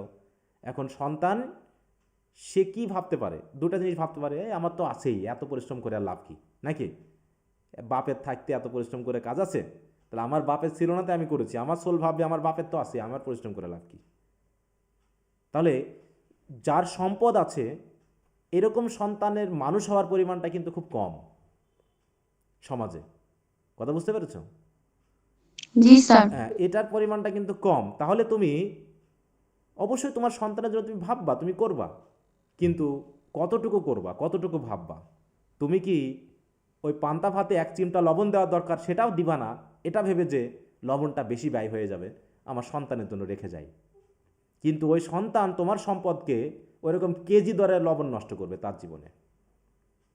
তুমি 1 চিমটি লবণ বাঁচিয়ে তোমার সন্তানের জন্য রেখে গেছো, আর তোমার সন্তান কি করবে? ওইরকম প্যাকেট প্যাকেট লবণ নষ্ট করবে। বুঝতে পেরেছো? তো যাই হোক, এরকম তো আমরা ভাববো না। আমরা ভাববো কি ওই একইভাবে চলবো, যেটা আমাদের জাগতিক চিন্তা ভাবনা। মানে ওর ভিতরে আমরা প্রবেশ করতে পারবো না। ওই যে আমরা এই লিমিটেশন, ম্যাটেরিয়াল ওয়ার্ল্ডের যে লিমিটেশন, এই লিমিটেশনের বাইরে আমরা যেতেই পারবো না। আমরা ভাববো ওর ভিতরে আমাকে থাকতে হবে, তা নাহলে আমার জীবন শেষ, আমার জীবন নষ্ট হয়ে যাবে। তো যাই হোক, তো এরকম বলতেছে তিনি তার চিন্তা ভাবনাগুলোকে এই পর্যায়ে নিয়ে যেতে পেরেছেন কিসের মাধ্যমে? ইমাজিনেশনের পাওয়ারের মাধ্যমে। তাই বলতেছেন তার এই যে ইমাজিনেশন পাওয়ার যে তার আছে, এটা তিনি কি বলতে চেয়েছেন দেখো, his famous quote, I must create a system or be enslaved by another man's. তিনি বলতে চেয়েছেন হয় আমাকে নিজের মতো করে একটা সিস্টেম তৈরি করে নিয়ে আমাকে চলতে হবে, আর না হয় আমি যদি বর্তমান সমাজের সিস্টেম দিয়ে চলতে চাই তাহলে আমাকে অন্য মানুষের স্লেভ হয়ে যেতে হবে। এই যে তিনি কল্পনাটা করেছেন, আমি কি একজন স্লেভ না বলো তো? আমি কি অন্য মানুষের স্লেভ কিনা বলো? জি স্যার। অবশ্যই, কারণ আমি টাকার বিনিময়ে পরিশ্রম করতেছি, তার মানে আমি এক ধরনের স্লেভ। সবাই আমরা, শুধু আমাদের কাজের সিস্টেমটা আলাদা, কিন্তু আমাদের কাজের উদ্দেশ্য সবার কিন্তু একই উদ্দেশ্য না? যে রিক্সা চালাচ্ছে তারও যা উদ্দেশ্য, আমি যে পড়াচ্ছি, আমি যে মানে কি বলবো কলেজে ক্লাস নিচ্ছি, আমার উদ্দেশ্য একদম সিমিলার, এখানে কোনো ভিন্নতা নেই। আছে কি বলো? একই। Earning money. হ্যাঁ, সবার উদ্দেশ্য আমাদের টাকা ইনকাম করা, এবং টাকাটা কি করা, কতগুলো টাকা দরকার আমার বলো, কিসের জন্য দরকার? To lead a beautiful life. Beautiful life. আমরা কি তাহলে তাদের Peaceful life. না, তা হলো না, ভাব দেখানোর জন্য। আমার তো মনে হয় পিসফুল লাইফের জন্য এত কিছু লাগে না, আমরা যা করি তা মানুষের চোখে নিজেকে সাকসেসফুল দেখানোর জন্য করি, বুঝতে পেরেছো? কিন্তু ওই সাকসেস লাইফটা কিন্তু আমরা আসলে এনজয় করতে পারি না। জি স্যার। হ্যাঁ, অতএব আমরা অন্যের চোখে নিজেকে কতখানি শাইনিং দেখাবো, অন্যের কাছে কতখানি বাহবা পাবো, এর জন্য আমরা অন্যের চোখে দাস হয়ে গেছি। কিন্তু আমরা কিন্তু অন্যের দাস, ঠিক আছে? অন্যেরা আমাকে কিভাবে দেখে, অন্যেরা আমাকে কিভাবে পায় সেটাই। তাই বলতেছে হয় আমাকে আমার মতো একটা সিস্টেম তৈরি করে নিয়ে চলতে হবে, আর নয় সমাজের মতো চলতে চাইলে আমাকে অন্যের দাস হিসাবেই চলতে হবে। তাহলে তিনি এই কথাটা কীভাবে বলতে, reflects is emphasise on the individuals imaginative capacity, মানে একজন মানুষের কতখানি চিন্তাভাবনার ক্যাপাসিটি থাকলে এটা ধরতে পারেন যে হয় আমাকে আমার মতো চলতে হবে, আর না হয় আমাকে অন্য মানুষের দাস হিসাবে চলতে হবে। তাহলে আমি কোনটা বেছে নিব? আমরা অধিকাংশ বেছে নিই যে অন্য মানুষের দাস হিসাবে থাকব, নাকি? চাকরি করাটা কি আধুনিক দাসত্ব? কিন্তু জি আমরা স্যার। এই চাকরি করাটাকে মনে করি কি সাকসেস, বুঝতে পেরেছো? কিন্তু কিছু করার নাই তো, দিস ইজ দ্য সিস্টেম।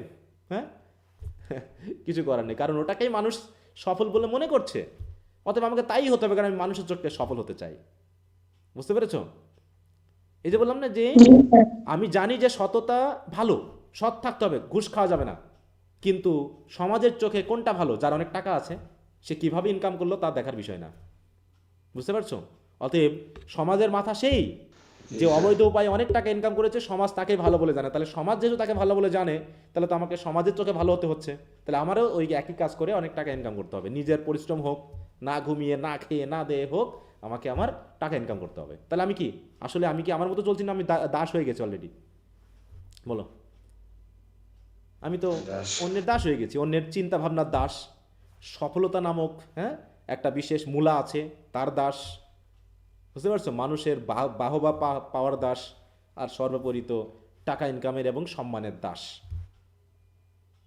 এইটা কথা বলা হচ্ছে, ঠিক আছে? জি স্যার।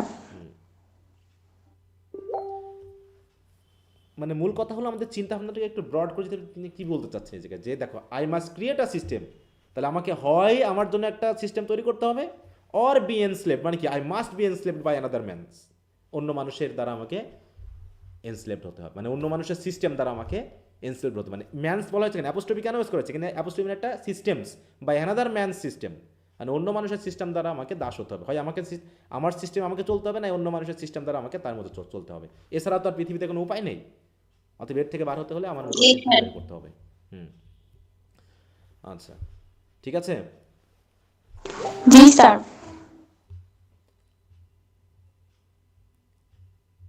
আর কোনোটা?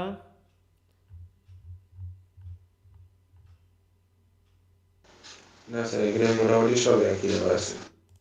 হ্যাঁ, ওই ছোটোখাটো জায়গাগুলোতে একটু আমাদের চিন্তাভাবনাকে ব্রড করতে পারলেই হয়ে যায়, বাকিগুলো সব একই জিনিস। আচ্ছা, তাহলে মোটামুটি 1 ঘন্টার আগেই আমরা 14-15 জনকে হারিয়ে ফেলেছি ক্লাস থেকে। তারা দেখতে এসেছিল যে স্যার ক্লাস নিচ্ছে কিনা। হ্যাঁ আমি ক্লাস নিচ্ছি, ঠিক আছে আইরনি। জি স্যার। ওকে, এবার আসি তাহলে ব্রড কোশ্চেনে। ব্রড কোশ্চেনের সমস্যা আছে, হাত তোলো। স্যার এখানে ব্রড কোশ্চেনের প্রথমটাতে ইনগ্রেভার বলতে কি স্যার খোদকার বা হচ্ছে এনগ্রেভার তিনি ছিলেন একই খোদাই? সাথে তিনি পাথর খোদাই করে ছবি আঁকতেন, মানে ইমেজ আঁকতেন, ঠিক আছে তো। জি স্যার বুঝছি। আর আরেকটা ছিল স্যার পরের যে পেজে ইংরেজি হচ্ছে সাহিত্যের এই প্রশ্নটা কিন্তু খুবই আসে পরীক্ষাতে, হ্যাঁ, যে who is both the poet and painter in English literature, এই কোশ্চেনটা কে জানো তো? William Blake. জি স্যার, উইলিয়াম ব্লেক। চাকরির পরীক্ষাতে খুবই আসে এই প্রশ্নটা। Poet and painter in English literature, এই পেইন্টার বলতে তিনি আসলে রং তুলি দিয়ে শুধু বোঝায় না, তিনি ওই পাথর বা খোদাই করা, এনগ্রেভ মানে কি, এনগ্রেভার মানে হচ্ছে পাথর টাথর খোদাই করে যিনি হ্যাঁ, ছবি টবি আঁকেন। মানে একটা শিল্পকর্ম হ্যাঁ, আঁকেন আর কি, দেখো ছবি তৈরি করেন। এই যে দেখো, এই যে কাঠ কেটে কেটে বা হচ্ছে তামার উপরে, হ্যাঁ, সোনা দিয়ে এরকম করতে যে করে তাকে এনগ্রেভার বলা হয়। হ্যাঁ, এই মাটি দিয়ে পাথর কেটে, বিশেষ করে দেখবা যে ওই যে বিভিন্ন ধরনের যে ইয়াগুলো আছে, যেমন হচ্ছে দিনাজপুরের সোমপুর বিহার, হ্যাঁ, নওগাঁ নওগাঁ পাহাড়পুর, কুমিল্লার বিহার, এগুলোতে কি দেখবা সব ডেকোরেট করার জন্য পাথর কেটে মনে হয়, হ্যাঁ, পাথর পোড়া কেটে মাটির বা ফলকে মাটির, খোদাই করা হ্যাঁ, আছে। খোদাই করা আছে বা মাঠ, তারপর হচ্ছে তোমার ইয়া দিয়ে, হ্যাঁ, ওই যে কালো কি জানো বলো এটাকে, বাংলা ভুলে গেলাম, কুশি পাথর। ব্রোঞ্জ ব্রোঞ্জ, তাই তো, হ্যাঁ, ব্রোঞ্জের তৈরি যে সকল মূর্তিগুলো করা আছে। স্যার এগুলো অনেক কষ্টের হবে স্যার। এবং চিন্তা করো তো কত সুন্দর করে, মানে একদম নিখুঁতভাবে তৈরি করা। আমি অবাক হয়ে যাই যে তৎকালীন মানুষগুলো যদি ছাঁচেও তৈরি করে, তাহলে সেগুলোকে কত নিখুঁতভাবে তৈরি করেছিল। আমাদের তো এখন নিখুঁত হওয়ার অনেক সাহায্যের মানে ইয়া আছে, উপাদান আছে, বিশেষ করে কম্পিউটারের মাধ্যমে তো এখন মোটামুটি আমরা সব কিছু খুবই সুন্দরভাবে তৈরি করতে পারি, একদম এক্সাক্ট হয়ে যায়। কিন্তু হাতে করে অত এক্স্যাক্টলি একটা জিনিসকে তৈরি করা এবং স্মুথলি তৈরি করা, এটা আসলে খুবই আশ্চর্যের ব্যাপার। অতএব মানুষ বরাবরই বুদ্ধিমান ছিল, মানুষ কখনো নির্বোধ ছিল না, মানুষের ইন্টেলিজেন্স সবসময় কাজ করেছে, শুধুমাত্র ধাপে ধাপে ধাপে ধাপে আমরা এই জায়গায় এসে পৌঁছে গেছি। ঠিক আছে, আমার মনে হয় আধুনিক যুগের থেকে তৎকালীন সময় আরও বেশি বুদ্ধিমান ছিল, এবং যা কিছু কাস্টম বা প্রথা হিসাবে তৈরি হয়েছিল তা কিন্তু অনেক মানুষের বুদ্ধির ফল। বুঝতে পেরেছ যে মানুষের প্রত্যেকটা ধর্মীয় কালচার বা হচ্ছে প্রত্যেকটা সামাজিক যে কালচারগুলো, সে কালচারের অনেক কিছুই কিন্তু অতীত এক্সপেরিয়েন্সের ফল ছিল, কিন্তু আমরা সেই এক্সপেরিয়েন্সের ফলগুলোকে আবার মনে করতেছি এগুলো আমাদের সমাজের জন্য খারাপ, সেগুলোকে আমরা বাদ দিয়ে নতুন নতুন সিস্টেম নিয়ে আসতেছি, যে সিস্টেমগুলো কিন্তু আমাদের সমাজকে ভালো করতে পারছে না, আরও বেশি খারাপ করতেছে। বুঝতে পেরেছ? কারণ কি, অনেক অনেক তোমরা একটু যদি চিন্তা ভাবনা করা হয় না, এগুলো আমরা কিন্তু বুঝতেই পারি। আচ্ছা যাও, ওটা নিয়ে কথা বলা আমাদের অত জ্ঞানী হওয়ার দরকার নেই। হ্যাঁ, তাসমিম বলো কোন কোশ্চেন, দ্রুত তাসমিম। জি sir. critical appreciation of London. প্রশ্ন প্রশ্ন জি স্যার, এটা পুরোটাই যদি একটু বুঝিয়ে দিতেন। মানে কত নম্বর question?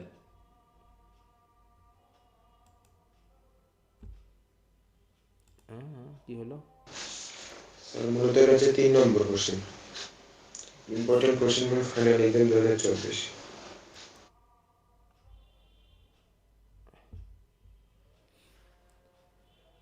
How does Blake represent to contrast states of human soul, এটার স্যার এটাতে 2 নম্বর। আচ্ছা, London, write a critical appreciation of the poem London. জি স্যার। আচ্ছা, তার আগে কারোর কোনটাই সমস্যা আছে? স্যার 1 নাম্বারটা একটু পড়ে দিলে ভালো হতো।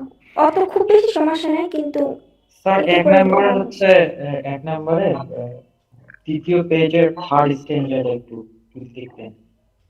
তৃতীয় পেজের থার্ড স্ট্যান্জা শুরুটা বলো। স্যার হচ্ছে London is another poem belonging, sir ওই লাইনের হচ্ছে তৃতীয় লাইনটা, আচ্ছা ওই স্টেজের তৃতীয় লাইনটা। আচ্ছা sir his compassionate heart was outraged and তাহলে ওয়ান্টেড আমরা বাই একটু ইয়া করে পড়ি, না হলে বুঝতে অসুবিধা হবে। London is another poem belonging to the songs of experience where Blake has also bitterly criticised the social system of industrial society. Blake has a tragic realization of the restriction which imprison and kill the living spirit of man. এই যে এখানে যে restriction বা বলা হচ্ছে, এই রেস্ট্রিকশনটা কি দিয়ে বোঝানো হয়েছে বলো তো? মানুষ যেটা রেস্ট্রিকশনের মধ্যে আছে, মানুষ যে ফ্রি না, এটা স্যার কিসের মাধ্যমে বিভিন্ন বোঝানো হয়েছে? বিভিন্ন আইন বা নিয়ম। না না না, তুমি একটা কবিতার একটা ফ্রেজ দিয়ে বলো, যে এই ফ্রেজটা দিয়ে বুঝতেছি। কবিতাতে স্যার এরকম অবস্থা না। স্যার অবশ্যই আছে। সোলজার্স, তারপর না না স্যার না ছাতা ছিঁড়ে দিয়ে বুঝিয়ে দিছি। না না না না না, আমি যেটা চাচ্ছি সেই ফ্রেজটাই তোমরা এড়িয়ে যাচ্ছ বারবার। স্যার চাটা স্ট্রিট এটা দিয়ে বুঝিয়ে না দিছি। না না না না, মাইন্ড ফোর্সড মেনাকাল, মাইন্ড ফোর্সড মেনাকাল। ও স্যার হ্যাঁ, মানে অন্যের দাসত্ব থেকে মাইন্ড ফোর্স মুক্তি মানে নাকি কি? এটা? নিজের মনের দিক থেকে আমরা মেনাকাল পড়ে আছি, মানে কি? মানে বাধা বা না, মনের দিক থেকেই আমরা কুসংস্কারে পূর্ণ, আমরা একটা জিনিসের বাইরে বের হতে পারি না। হ্যাঁ ওই যে হ্যাঁ, আমি বললাম, বুঝাতে পারছি না কিন্তু বুঝতে পারতেছি। হ্যাঁ, হ্যাঁ মাইন্ড ফোর্স ঠিক। মেনাকাল মানে হচ্ছে আমাকে কেউ বন্দি করে রাখিনি, আমার মনের ভিতরেই যেন আমি মানে মনের আবদ্ধ হয়ে আছি। দাসত্ব আর কি, একটা হ্যাঁ, মানসিক যে এটাই। হ্যাঁ যে আমি আমার সমাজের দিক থেকে, আমার ধর্মের মাধ্যম দিয়ে, আমার কাস্টমের মাধ্যম দিয়ে আমি নিজেই পরাধীন হয়ে আছি। তাই বলছে মাইন্ড ফোর্স মেনাকাল। মানে কি? এই যে বললাম, আমাকে টাকা ইনকাম করতে হবে, তাই তো, সন্তানকে লালন পালন করতে হবে, বিয়ে করলে সন্তান নিতে হবে, সন্তানের পড়াশোনা করতে হবে, সন্তানকে ডাক্তার বানাতে হবে, ডাক্তার বানাতে হবে, এই ধারাবাহিকতার বাইরে আমরা বার হতে পারছি না। মানে কি? আমি অলরেডি এই ফোর্সডে, মানে এই মেরাকলে ফোর্সড হয়ে আছে, আমার মন অলরেডি বন্ধ হয়ে আছে। তাই বলছে যে এটা তিনি বুঝতে পেরেছেন। তাই বলছে Blake has a tragic realization, মানে তিনি খুবই করুণভাবে এটা রিয়েলাইজ করেছেন যে আমরা মানুষেরা এমন রেস্ট্রিকশনের মধ্যে আছি যেগুলো আমাদের কি করে রেখেছে, এমপ্রিজন করে রেখেছে, এবং আমাদের যে লিভিং স্পিরিট আছে, আমাদের যে আত্মা আছে, আত্মাকে দিন দিন ধ্বংস করে ফেলতেছে। এই জন্য মানুষের মনের দিকে, চোখের দিকে তাকালেই বা মুখের দিকে তাকালেই তিনি দেখতে পান এরা কেমন জানি হ্যাপি না, সবসময় কেমন জানি দুঃখ কষ্ট নিয়ে চলাচল করে। হ্যাঁ, সবসময়। কারণ কি? আমাদের চিন্তা ভাবনার ভিতরে একটাই চিন্তা, যে কবে কিভাবে বেশি টাকা ইনকাম করা যায়, তাই তো, কিভাবে আমরা নিজের অন্যের চোখে নিজেকে সফল দেখাবো, তাই তো, আজকে হ্যাঁ এই খেতে হবে, এই পোশাক পরতে হবে, ইত্যাদি ইত্যাদি। This realization was his criticism of society. এই যে তিনি রিয়েলাইজ করছেন, এই রিয়েলাইজেশনটাই হচ্ছে তার সমাজকে ক্রিটিসাইজ করার একটা বড় মাধ্যম। And of the whole trend of contemporary civilization. মানে কি? ট্রেন্ড মানে কি? যে ধারা, হ্যাঁ, আমাদের যে ধারা, হ্যাঁ, পড়াশোনা করতে হবে, সেলকে একদম, মানে কি, বাচ্চা জন্মের 3-4 মাসও যাচ্ছে না, তাকে স্কুলে ভর্তি করাতে হবে নাকি? মানে বিয়ের আগ থেকেই অলরেডি আমাদের প্ল্যান হয়ে গেছে। যখন আমরা প্রেম করতেছি, মনে করো 5 বছর ধরে, তখন আমাদের সন্তান হবে, সন্তানকে কোন স্কুলে ভর্তি করাবো, ইংলিশ মিডিয়ামে না বাংলা মিডিয়ামে, সেখানে কয়টা টিউশনি দেবো, কোন ইয়ারে ভর্তি করাবো, তাই তো, তারপরে ডাক্তারি পড়াবো না ইঞ্জিনিয়ারিং পড়াবো, তারপরে সেখানে কোচিংয়ে দিব, এই করতে করতে করতে করতে করতে আমি যে কবে বুড়া হয়ে গেছি, আর সন্তান যে কবে পড়াশোনার চাপে পড়ে আমি যে তার বাবা মা এটা ভুলেই গেছে, তাই তো, সন্তানও বুঝে গেছে যে সফলতার চিহ্নই হলো অনেক বেশি টাকা ইনকাম করা। অতএব এখানে স্নেহ মায়া মমতার কোনো দাম নেই, কারণ আমার বাপ মাকে দেখছি যে আমার বাবা মা তার বাবা মাকে টাকা পয়সা না দিয়ে সব টাকা পয়সা আমার পিছনে সে খরচ করছে। এবার আমার ছেলেও বুঝবে যে তাই তো, জীবনের মানেই হলো তার সন্তানকে বড় করার জন্য টাকা পয়সা খরচ করা, আগের পিতামাতাকে বাদ দিয়ে। তাহলে এই ট্রেন্ডের ভিতরে তো আমরা চলছি নাকি? তাহলে আমি আমার পিতামাতাকে বৃদ্ধাশ্রমে পাঠিয়ে যে কাজটা করলাম, আমি কিভাবে ভাবতেছি যে আমার সন্তান এই কাজটা করবে না? বলো, আমি কিভাবে ভাবতে পারি? কারণ আমিও বৃদ্ধ হলে পারে আমার বাবা মায়ের গা দিয়ে যেমন দুর্গন্ধ বার হবে, বৃদ্ধ হয়ে গেলে গোসল করতে পারবে না, তাই তো, বিছানায় প্রস্রাব করবে, পায়খানা করবে, তার জন্য যে আমার কষ্ট হবে, আমিও যে করবো না, আমি কেমন করে ভাবতেছি? তাহলে আমি যদি এই কাজটা আমার বাবা মায়ের জন্য না করি, তাহলে আমার সন্তান আমার জন্য কীভাবে করতে অভ্যস্ত হবে? এইগুলো কিন্তু আমরা কেউ ভাবছি না। কিন্তু আমরা সবাই ওই একই ট্রেন্ডে চলছি। হ্যাঁ, কন্টেম্পোরারি সিভিলাইজেশন একই ট্রেন্ড। সফলতা মানেই হলো বড় বড় ডিগ্রি, বড় বড় চাকরি, অনেক টাকা পয়সা, সেটা যে কোনো সোর্স থেকে আসুক না কেন, সমাজে বাহবা, সমাজে ভালো চেয়ার পাবা, ভালো দাম পাবা, ভালো কাম পাবা। এই ট্রেন্ডের বাইরে আমরা যাচ্ছি না। আর এই ট্রেন্ডগুলো নিয়ে তিনি কথা বলেছেন। বলছে হিজ কম্প্যাশনেট হার্ট ওয়াজ আউটরেজ, মানে কি? তার এই হৃদয়টা খুব রেগে তিনি হয়ে গেছেন, মানে একদম উন্মাদ হয়ে গেছেন, আউটরেজ হয়ে গেছেন, and wounded by the suffering which society inflicts on its member, humbler member, and by the waste of human material which seems indispensable to the মানে efficient operation of the rules and laws। মানে কি বলছে his compassionate heart, মানে কি তিনি যেহেতু এগুলো বুঝতে পারতেছেন। কম্প্যাশনেট মানে কি মানুষের প্রতি তার মায়া হচ্ছে, দয়া হচ্ছে, যে মানুষগুলো এরকম কেন। তাই বলছে তিনি এই তার হৃদয় দিয়ে ফিল করে তিনি খুবই কষ্ট পেয়েছেন, রেগে গেছেন, ওন্ডেড হয়েছেন। কারণ কি সমাজ তো এই কারণ কি এই যে সাফারিংগুলো, এই সাফারিংগুলো কে দিচ্ছে বলো? যে আমাকে আমার ছেলেকে অনেক কোটি কোটি টাকা খরচ করে পড়াতে হবে, বিদেশে পাঠাতে হবে, আমার টাকা নাই তাও ঋণ করে পাঠাবো, কষ্ট করে না খেয়ে না দিয়ে পাঠাবো, এটা আমাকে কে কে করছে বলো? সমাজ করছে, তাই না? তাই বলছে which society influence on it's হামলার মেম্বার, কারণ যে সদস্যটা, যে গ্রামের যে মানুষটা এত দরিদ্র, এত গরিব, তাই তো, তার মানে নুন আনতে কি বলে পান্তা ফুরাই, তারপরও সে চাচ্ছে আমার ছেলেকেও আমি ইংলিশ মিডিয়ামে পড়াবো, নাকি? সেও চাচ্ছে। তাহলে হামলার সোসাইটির উপরেও একটা সোসাইটি কিন্তু কি করছে, মানে মেম্বারের উপরে সোসাইটির একটা কি সাফারিং ইনফ্লিক্ট করে দিচ্ছে। এছাড়াও কি by the waste of human material, তাই তো। হিউম্যান ম্যাটেরিয়াল মানে কি?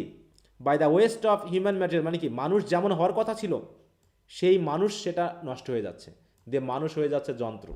Which seems indispensable to the efficient operation of rules and laws, যেখানে মানুষ কি হচ্ছে সমাজের এই রুলস এবং রেগুলেশনগুলো চালানোর জন্য যে হিউম্যান ম্যাটেরিয়ালের ওয়েস্টটা, এটা যে ইনডিসপেন্সেবল, অপরিহার্য, সেটা আমরা দেখতে পাচ্ছি। কিভাবে? সেটা তো আমরা দেখতে পাচ্ছি কিভাবে। কারণ কি যখন তুমি সৎ, তোমার টাকা পয়সা নাই কিন্তু তুমি সৎ, সমাজ কি তোমাকে বড় চেয়ারটা দেবে? তোমাকে সম্মান জানাবে? না গরিব বলে ইয়া করবে, পায়ে ঠেলে দিবে? বলো কি করবে? তুমি মনে করো খুব সৎ বলে তুমি বেশি টাকা পয়সা ইনকাম করতে পারছো না, তুমি মোটামুটি মিডিল ক্লাস দরিদ্র জীবনযাপন করতেছো, সমাজকে তোমাকে সালাম দেবে? দেবে না। অথচ মনে করো যে হচ্ছে মনে করো উকিল, ডাক্তার, ইঞ্জিনিয়ার, তাই তো, বাঁশ দিয়ে, পাটকাঠি দিয়ে, কঞ্চি দিয়ে বিল্ডিং বানিয়ে, সরকারি বিল্ডিং বানিয়ে নিজের বাড়ি বানাচ্ছে, ঠিক আছে তো, তার ভিতর থেকে 50,000 টাকা জনগণকে দিচ্ছে, মসজিদে হেল্প করতেছে, কে পাবে চেয়ার বলো? সবাই জানে যে তার টাকার সোর্স হচ্ছে অবৈধ, তারপরও সমাজের চেয়ারটা কিন্তু সেই পাবে, নাকি? হ্যাঁ, তাহলে অটোমেটিক তো আমিও তো চাচ্ছি আমার ছেলে ডাক্তার, ইঞ্জিনিয়ার হবে, বলো? এখনকার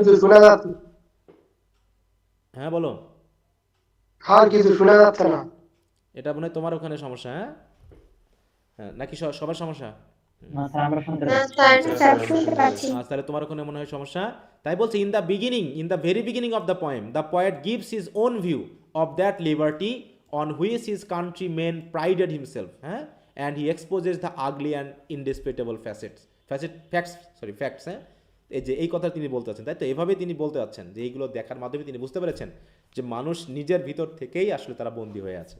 এই বন্দিত্ব বাইরে থেকে কেউ দিচ্ছে না, মানে কোনো আইনে না, কিন্তু সমাজ, ধর্ম, কাস্টম, প্রথা, এগুলো আমাকে এভাবেই ব্যবহার করার মাধ্যমে আটকে ফেলেছে। ধর্ম যা বলতেছে তার উল্টা ব্যবহার করে আমাদেরকে আটকে ফেলতেছে, ঠিক আছে তো। এইভাবে তিনি মেনলি এগুলো দেখানোর চেষ্টা করেছেন। কি বুঝতে পেরেছ?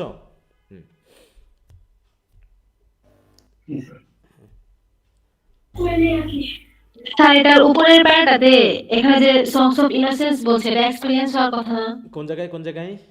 এটার উপরের প্যারাটাই স্যার, মানে বর্ণনা দেওয়া এক্সপেরিয়েন্সের, কিন্তু এখানে মনে হয় টাইপিং মিস্টেক। এই জায়গায় এটা এখানে স্যার এই কোটেশনে যে আপনি প্যারাটা যে চিমনি সুইপার। হ্যাঁ স্যার, এই চিমনি সুইপার এখানে কি হবে স্যার, এক্সপেরিয়েন্স না ইনোসেন্স? এটা জি স্যার এটা।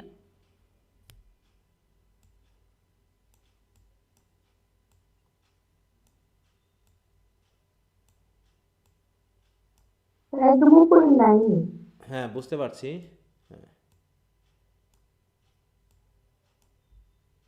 হ্যাঁ এটা তো এক্সপিরিয়েন্স হবে, এক্সপিরিয়েন্স হবে। যদিও দুটাতেই আছে, এখানে songs of innocence and experience দুটাতেই কিছুটা আছে, কিন্তু এখানে মেনলি এক্সপিরিয়েন্সের কথা আসবে। এখানে যেগুলো আছে, এখানে যেহেতু বলছে criticism of contemporary English society, অতএব কবিতা অধিকাংশগুলোই কোন দিক থেকে আসবে বলো তো? এক্সপিরিয়েন্স থেকে আসবে। হ্যাঁ, এরকম কিছু ইয়া হলে একটু তোমরা ঠিক করে নিও। হ্যাঁ,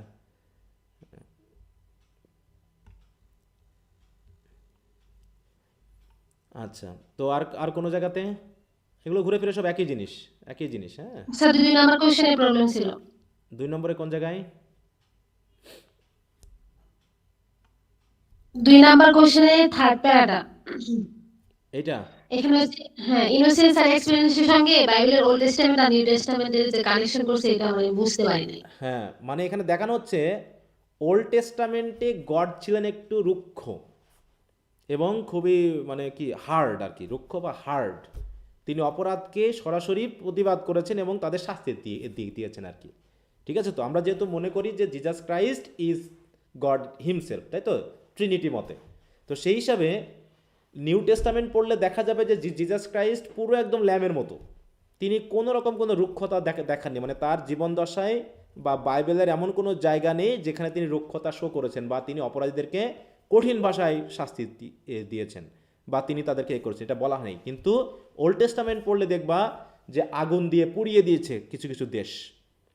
কিছু কিছু জায়গায় দেখা যাচ্ছে যে ইসরায়েলদেরকে কি করেছে, মাটি ভূমিকম্পের মতো করে দিয়ে পুরো ফাঁকা করে দিয়েছে এবং মাটির মধ্যে মানুষ সরাসরি পুঁতে গেছে, এরকমটা করে দিয়েছে।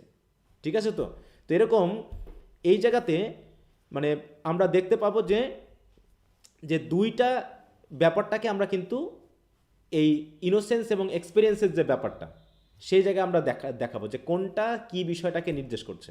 হ্যাঁ, তো এখানে বলছে দেখো, Old Testament which connotes the state of innocence is evident in the songs of innocence and the New Testament which connotes মানে connotes the state of experience is evident in the songs of experience. যেমন এখানে আমরা এই যে একটা যে পেলাম introduction, এই ইন্ট্রোডাকশনটা এখানে আমি বারবার এই জিনিসটা বুঝলাম না। তো ওল্ড টেস্টামেন্টটা মেইনলি হবে ইনোসেন্স না এক্সপেরিয়েন্স, এই জায়গাটা তো আমাকে স্যার এটাই তো উল্টাপাল্টা লাগতেছে। হ্যাঁ,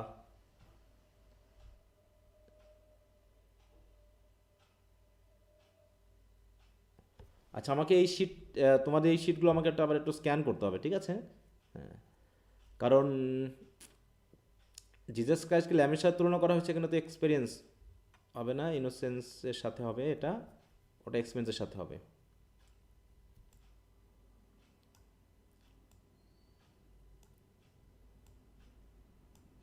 এই জায়গায় একটু স্যার এখানে যেখানে ইনোসেন্স দরকার সেখানে হয়তো মিস্টেক করে এক্সপেরিয়েন্স হয়ে গেছে।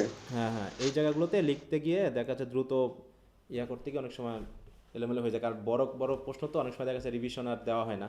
এই জায়গাগুলোতে হয়তো কয়েক জায়গায় একটু মিস্টেক হয়ে গেছে, তোমরা একটু বুঝতে পারবা, ঠিক করে নিবা, ঠিক আছে। সেন্সটা তো বুঝতে পেরেছো? হ্যাঁ, যে পুরো কবিতার স্যার মাধ্যমে এই যে স্যার কোটেশনের পরে যে ব্যাখ্যাটা দিছে না, এটা একটু পড়াই দিবেন, আমি এটা সেন্সটা বুঝতে পারি। এটা এটা এটা হ্যাঁ, এটার পরে যে ব্যাখ্যাটা। আচ্ছা, এখানে বলা হচ্ছে কি যে I strain the water clear.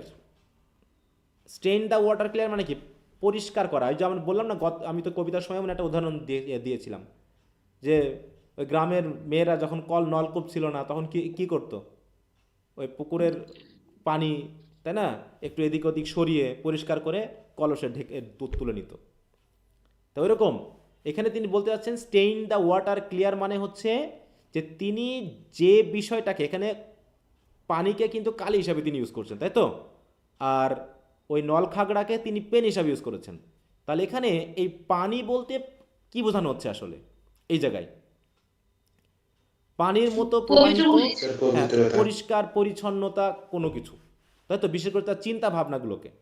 এখানে পানির সাথে, পানির প্রবাহের সাথে মিল দেখিয়েছেন তার চিন্তা ভাবনাগুলোকে, যার চিন্তা ভাবনার কিছু অংশ তার কবিতার ক্ষেত্রে ব্যবহার করা হচ্ছে। মনে করো আমরা তো চিন্তা ভাবনা করি, তাহলে কবিতাগুলো কি ওই পানির কিছু অংশ না? মনে করো আমাদের চিন্তা ভাবনাটা হচ্ছে পানির প্রবাহের মতো। তো যখন আমরা কোনো কিছু লিখছি, আমরা কি পুরো পানিটা ইউজ করছি নাকি ওই চিন্তা ভাবনার কিছু অংশকে আমরা লিখতেছি? বলো। হ্যাঁ, তাহলে ওইরকম ওই চিন্তা ভাবনাটাই মনে করো যে হচ্ছে ওই পানির মতো, যেটাকে কালি হিসাবে ইউজ করা হচ্ছে। ওর ভিতর থেকে তিনি তার অসংখ্য চিন্তা ভাবনার মধ্য থেকে পরিষ্কার অংশটুকুকে তিনি গ্রহণ করছেন, এটাকে বলা হচ্ছে, ঠিক আছে। আচ্ছা, স্যার এটাই তো নিচে যে এই যে প্যারাটা, এটাই ব্যাখ্যা করছে না? হ্যাঁ হ্যাঁ হ্যাঁ, আচ্ছা ঠিক। আচ্ছা।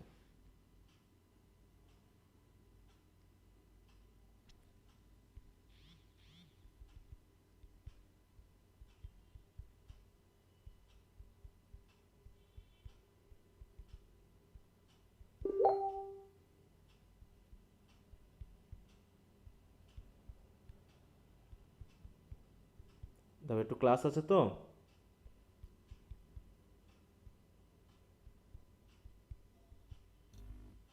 স্যার একটু প্রবলেম ছিল, সময় তো শেষ হয়ে গেছে। হ্যাঁ, আজকে মনে হয় আমি করতাম না, আমি হয়তো আর 5 মিনিট সময় দিচ্ছি, ঠিক আছে? হ্যাঁ, এর ভিতরে হয়তো আর স্যার ইয়ে করতে তাহলে পারবো না। থাক, আবার পরবর্তী সময় যখন পরবর্তীতে তাহলে স্যার নেক্সট ক্লাসে বুঝে নিন। আচ্ছা তাহলে একটু দিলেই হয়। আচ্ছা, তাহলে এখানে হচ্ছে কি, he has distilled his thoughts. এই যে ডিস্টিলড ওয়াটারকে ডিস্টিল করা মানে তার চিন্তা ভাবনাগুলোকে ডিস্টিল করা, তাই তো? যে চিন্তা ভাবনাগুলোকে কালি হিসাবে ইউজ করে তিনি কি করেছেন, তিনি তার এই গানগুলো বা কবিতাগুলো লিখেছেন, ঠিক আছে? And their appeal is more direct and more immediate than it can be more complicated technique of prophetic books. অতএব প্রফিটিক বুকগুলো একটু কমপ্লিকেটেড, কিন্তু তিনি যে কথাগুলো বলতে চেয়েছেন সেগুলো ডিরেক্ট এবং আন্ডারস্ট্যান্ডেবল। অতএব তিনি যা বলতে চেয়েছেন সরাসরি বলে দিয়েছেন, তিনি কোনো রকম ওই জড়িয়ে পেঁচিয়ে কথা বলেননি। তার হচ্ছে Blake saw a near paradise in children's world uncorrupted by experience, তাই তো? তিনি চিলড্রেন্সের ওয়ার্ল্ডে কী করেছেন, তিনি প্যারাডাইসকে দেখতে পেয়েছেন, যেমন ওই যে চাইল্ড রূপে, তাই না, শিশুদের জগতে। কিন্তু বলছে in dealing with innocence Blake seems deliberately to have set his tone in a quite key to show what innocence really means in his full scheme of spiritual development. অতএব যখন তিনি ইনোসেন্স নিয়ে ডিল করছেন তখনই তিনি কি করছেন, seems deliberately to have set his tone, মানে কি তিনি তার টোনটাকে সেট করে দিয়েছেন। মানে দেখো, সংস অফ ইনোসেন্স কবিতাগুলোর টোন আর সংস অফ এক্সপিরিয়েন্স কবিতাগুলোর টোন, এগুলো কি একরকম? দুইটা আলাদা। ভিন্ন, তাই না? যাতে আমরা আলাদা করতে পারি, অটোমেটিক আমরা বুঝাই দিতে পারি যে কোনটা ইনোসেন্স আর কোন। দেখো, এই প্রশ্নের উত্তরগুলো পড়তে গিয়েও কিন্তু আমরা বুঝতে পারতেছি না এই কবিতা তো এরকমটা হচ্ছে না, তাহলে এটা এর সাথে মিলছে না। তাহলে একটা টোন কিন্তু তিনি সেট আপ করে দিয়েছেন, এটা একটা কি এর মতো, হ্যাঁ, একটা মানে কি, মানে একটা নির্দিষ্ট পয়েন্টের মধ্য দিয়ে two show what innocence really means. মানে আসলে ইনোসেন্সটা কি আমরা কি বুঝতে পেরেছি না, যে আসলে ইনোসেন্স বলতে কি বোঝানো হচ্ছে, যে আমরা অপরাধটা মানে অপরাধ বোধই থাকবে না তার ভিতরে। ইনোসেন্স মানেই হচ্ছে তার ভিতরে কোনো অপরাধ বোধই থাকবে না, যে এর ভিতরে কোনো অপরাধ থাকতে পারে কিনা। অতএব তিনি এইভাবেই তিনি তার কবিতার টোনগুলোকে সেট আপ করেছেন, যার মাধ্যম দিয়ে আমরা সহজেই বুঝতে পারতেছি what innocence really means in is full scheme of spiritual development. হ্যাঁ, তার এই স্পিরিচুয়াল ডেভেলপমেন্ট মানে তার কবিতাগুলো লেখার উদ্দেশ্য তো ছিল যে মানুষের মধ্যে আছে স্পিরিচুয়াল ডেভেলপমেন্ট তৈরি করা, তাই তো? ওই ম্যাটেরিয়ালিস্টিক ডেভেলপমেন্ট না, ম্যাটেরিয়ালিস্টিক চিন্তাভাবনা না। কিন্তু আমরা করছি কি, ওই দেখো আমরা মানুষটা এরকমই আর কি, কিছু কিছু মানে মানুষ বাদ দিয়ে, যে আমরা যা দিয়ে আমাদেরকে আধ্যাত্মিক কথা বোঝানো হচ্ছে সেটাকে আমরা একটা ইনকামের সোর্স করে নিচ্ছি আর কি, বুঝতে পেরেছো? সেটা আমরা দুর্নীতির একটা অংশ করে নিচ্ছি। ধর্মকে ব্যবহার করে কি মানুষ দুর্নীতি করতেছে না? বলো তো, মানুষটা ঠকাচ্ছে না? হ্যাঁ, তা শিক্ষাকে ব্যবহার করে আমরা করছি না? করছি, কিন্তু এটার উদ্দেশ্য এক আর কার্যক্রম আর এক। এভাবেই মোটামুটি আমরা চলছি আর কি। হ্যাঁ, তো যাই হোক, বাকি ওগুলো আমরা আগামী দিনে একটু পড়বো, ঠিক আছে? তারপরে আমরা নেক্সট কবিতায় চলে যাবো। তো আর একটু ভালো করে পড়ে নেবে এবং নিজেরা কিছু বুঝে নেওয়ার চেষ্টা করবা। আর word meaning to word meaning বুঝতে অসুবিধা হলে তোমরা দয়া করে একটু ডিকশনারি ঘাটবা। হ্যাঁ, আচ্ছা, ওকে তো ঠিক আছে, ওকে। তো সবাই ভালো থাকো, ওকে।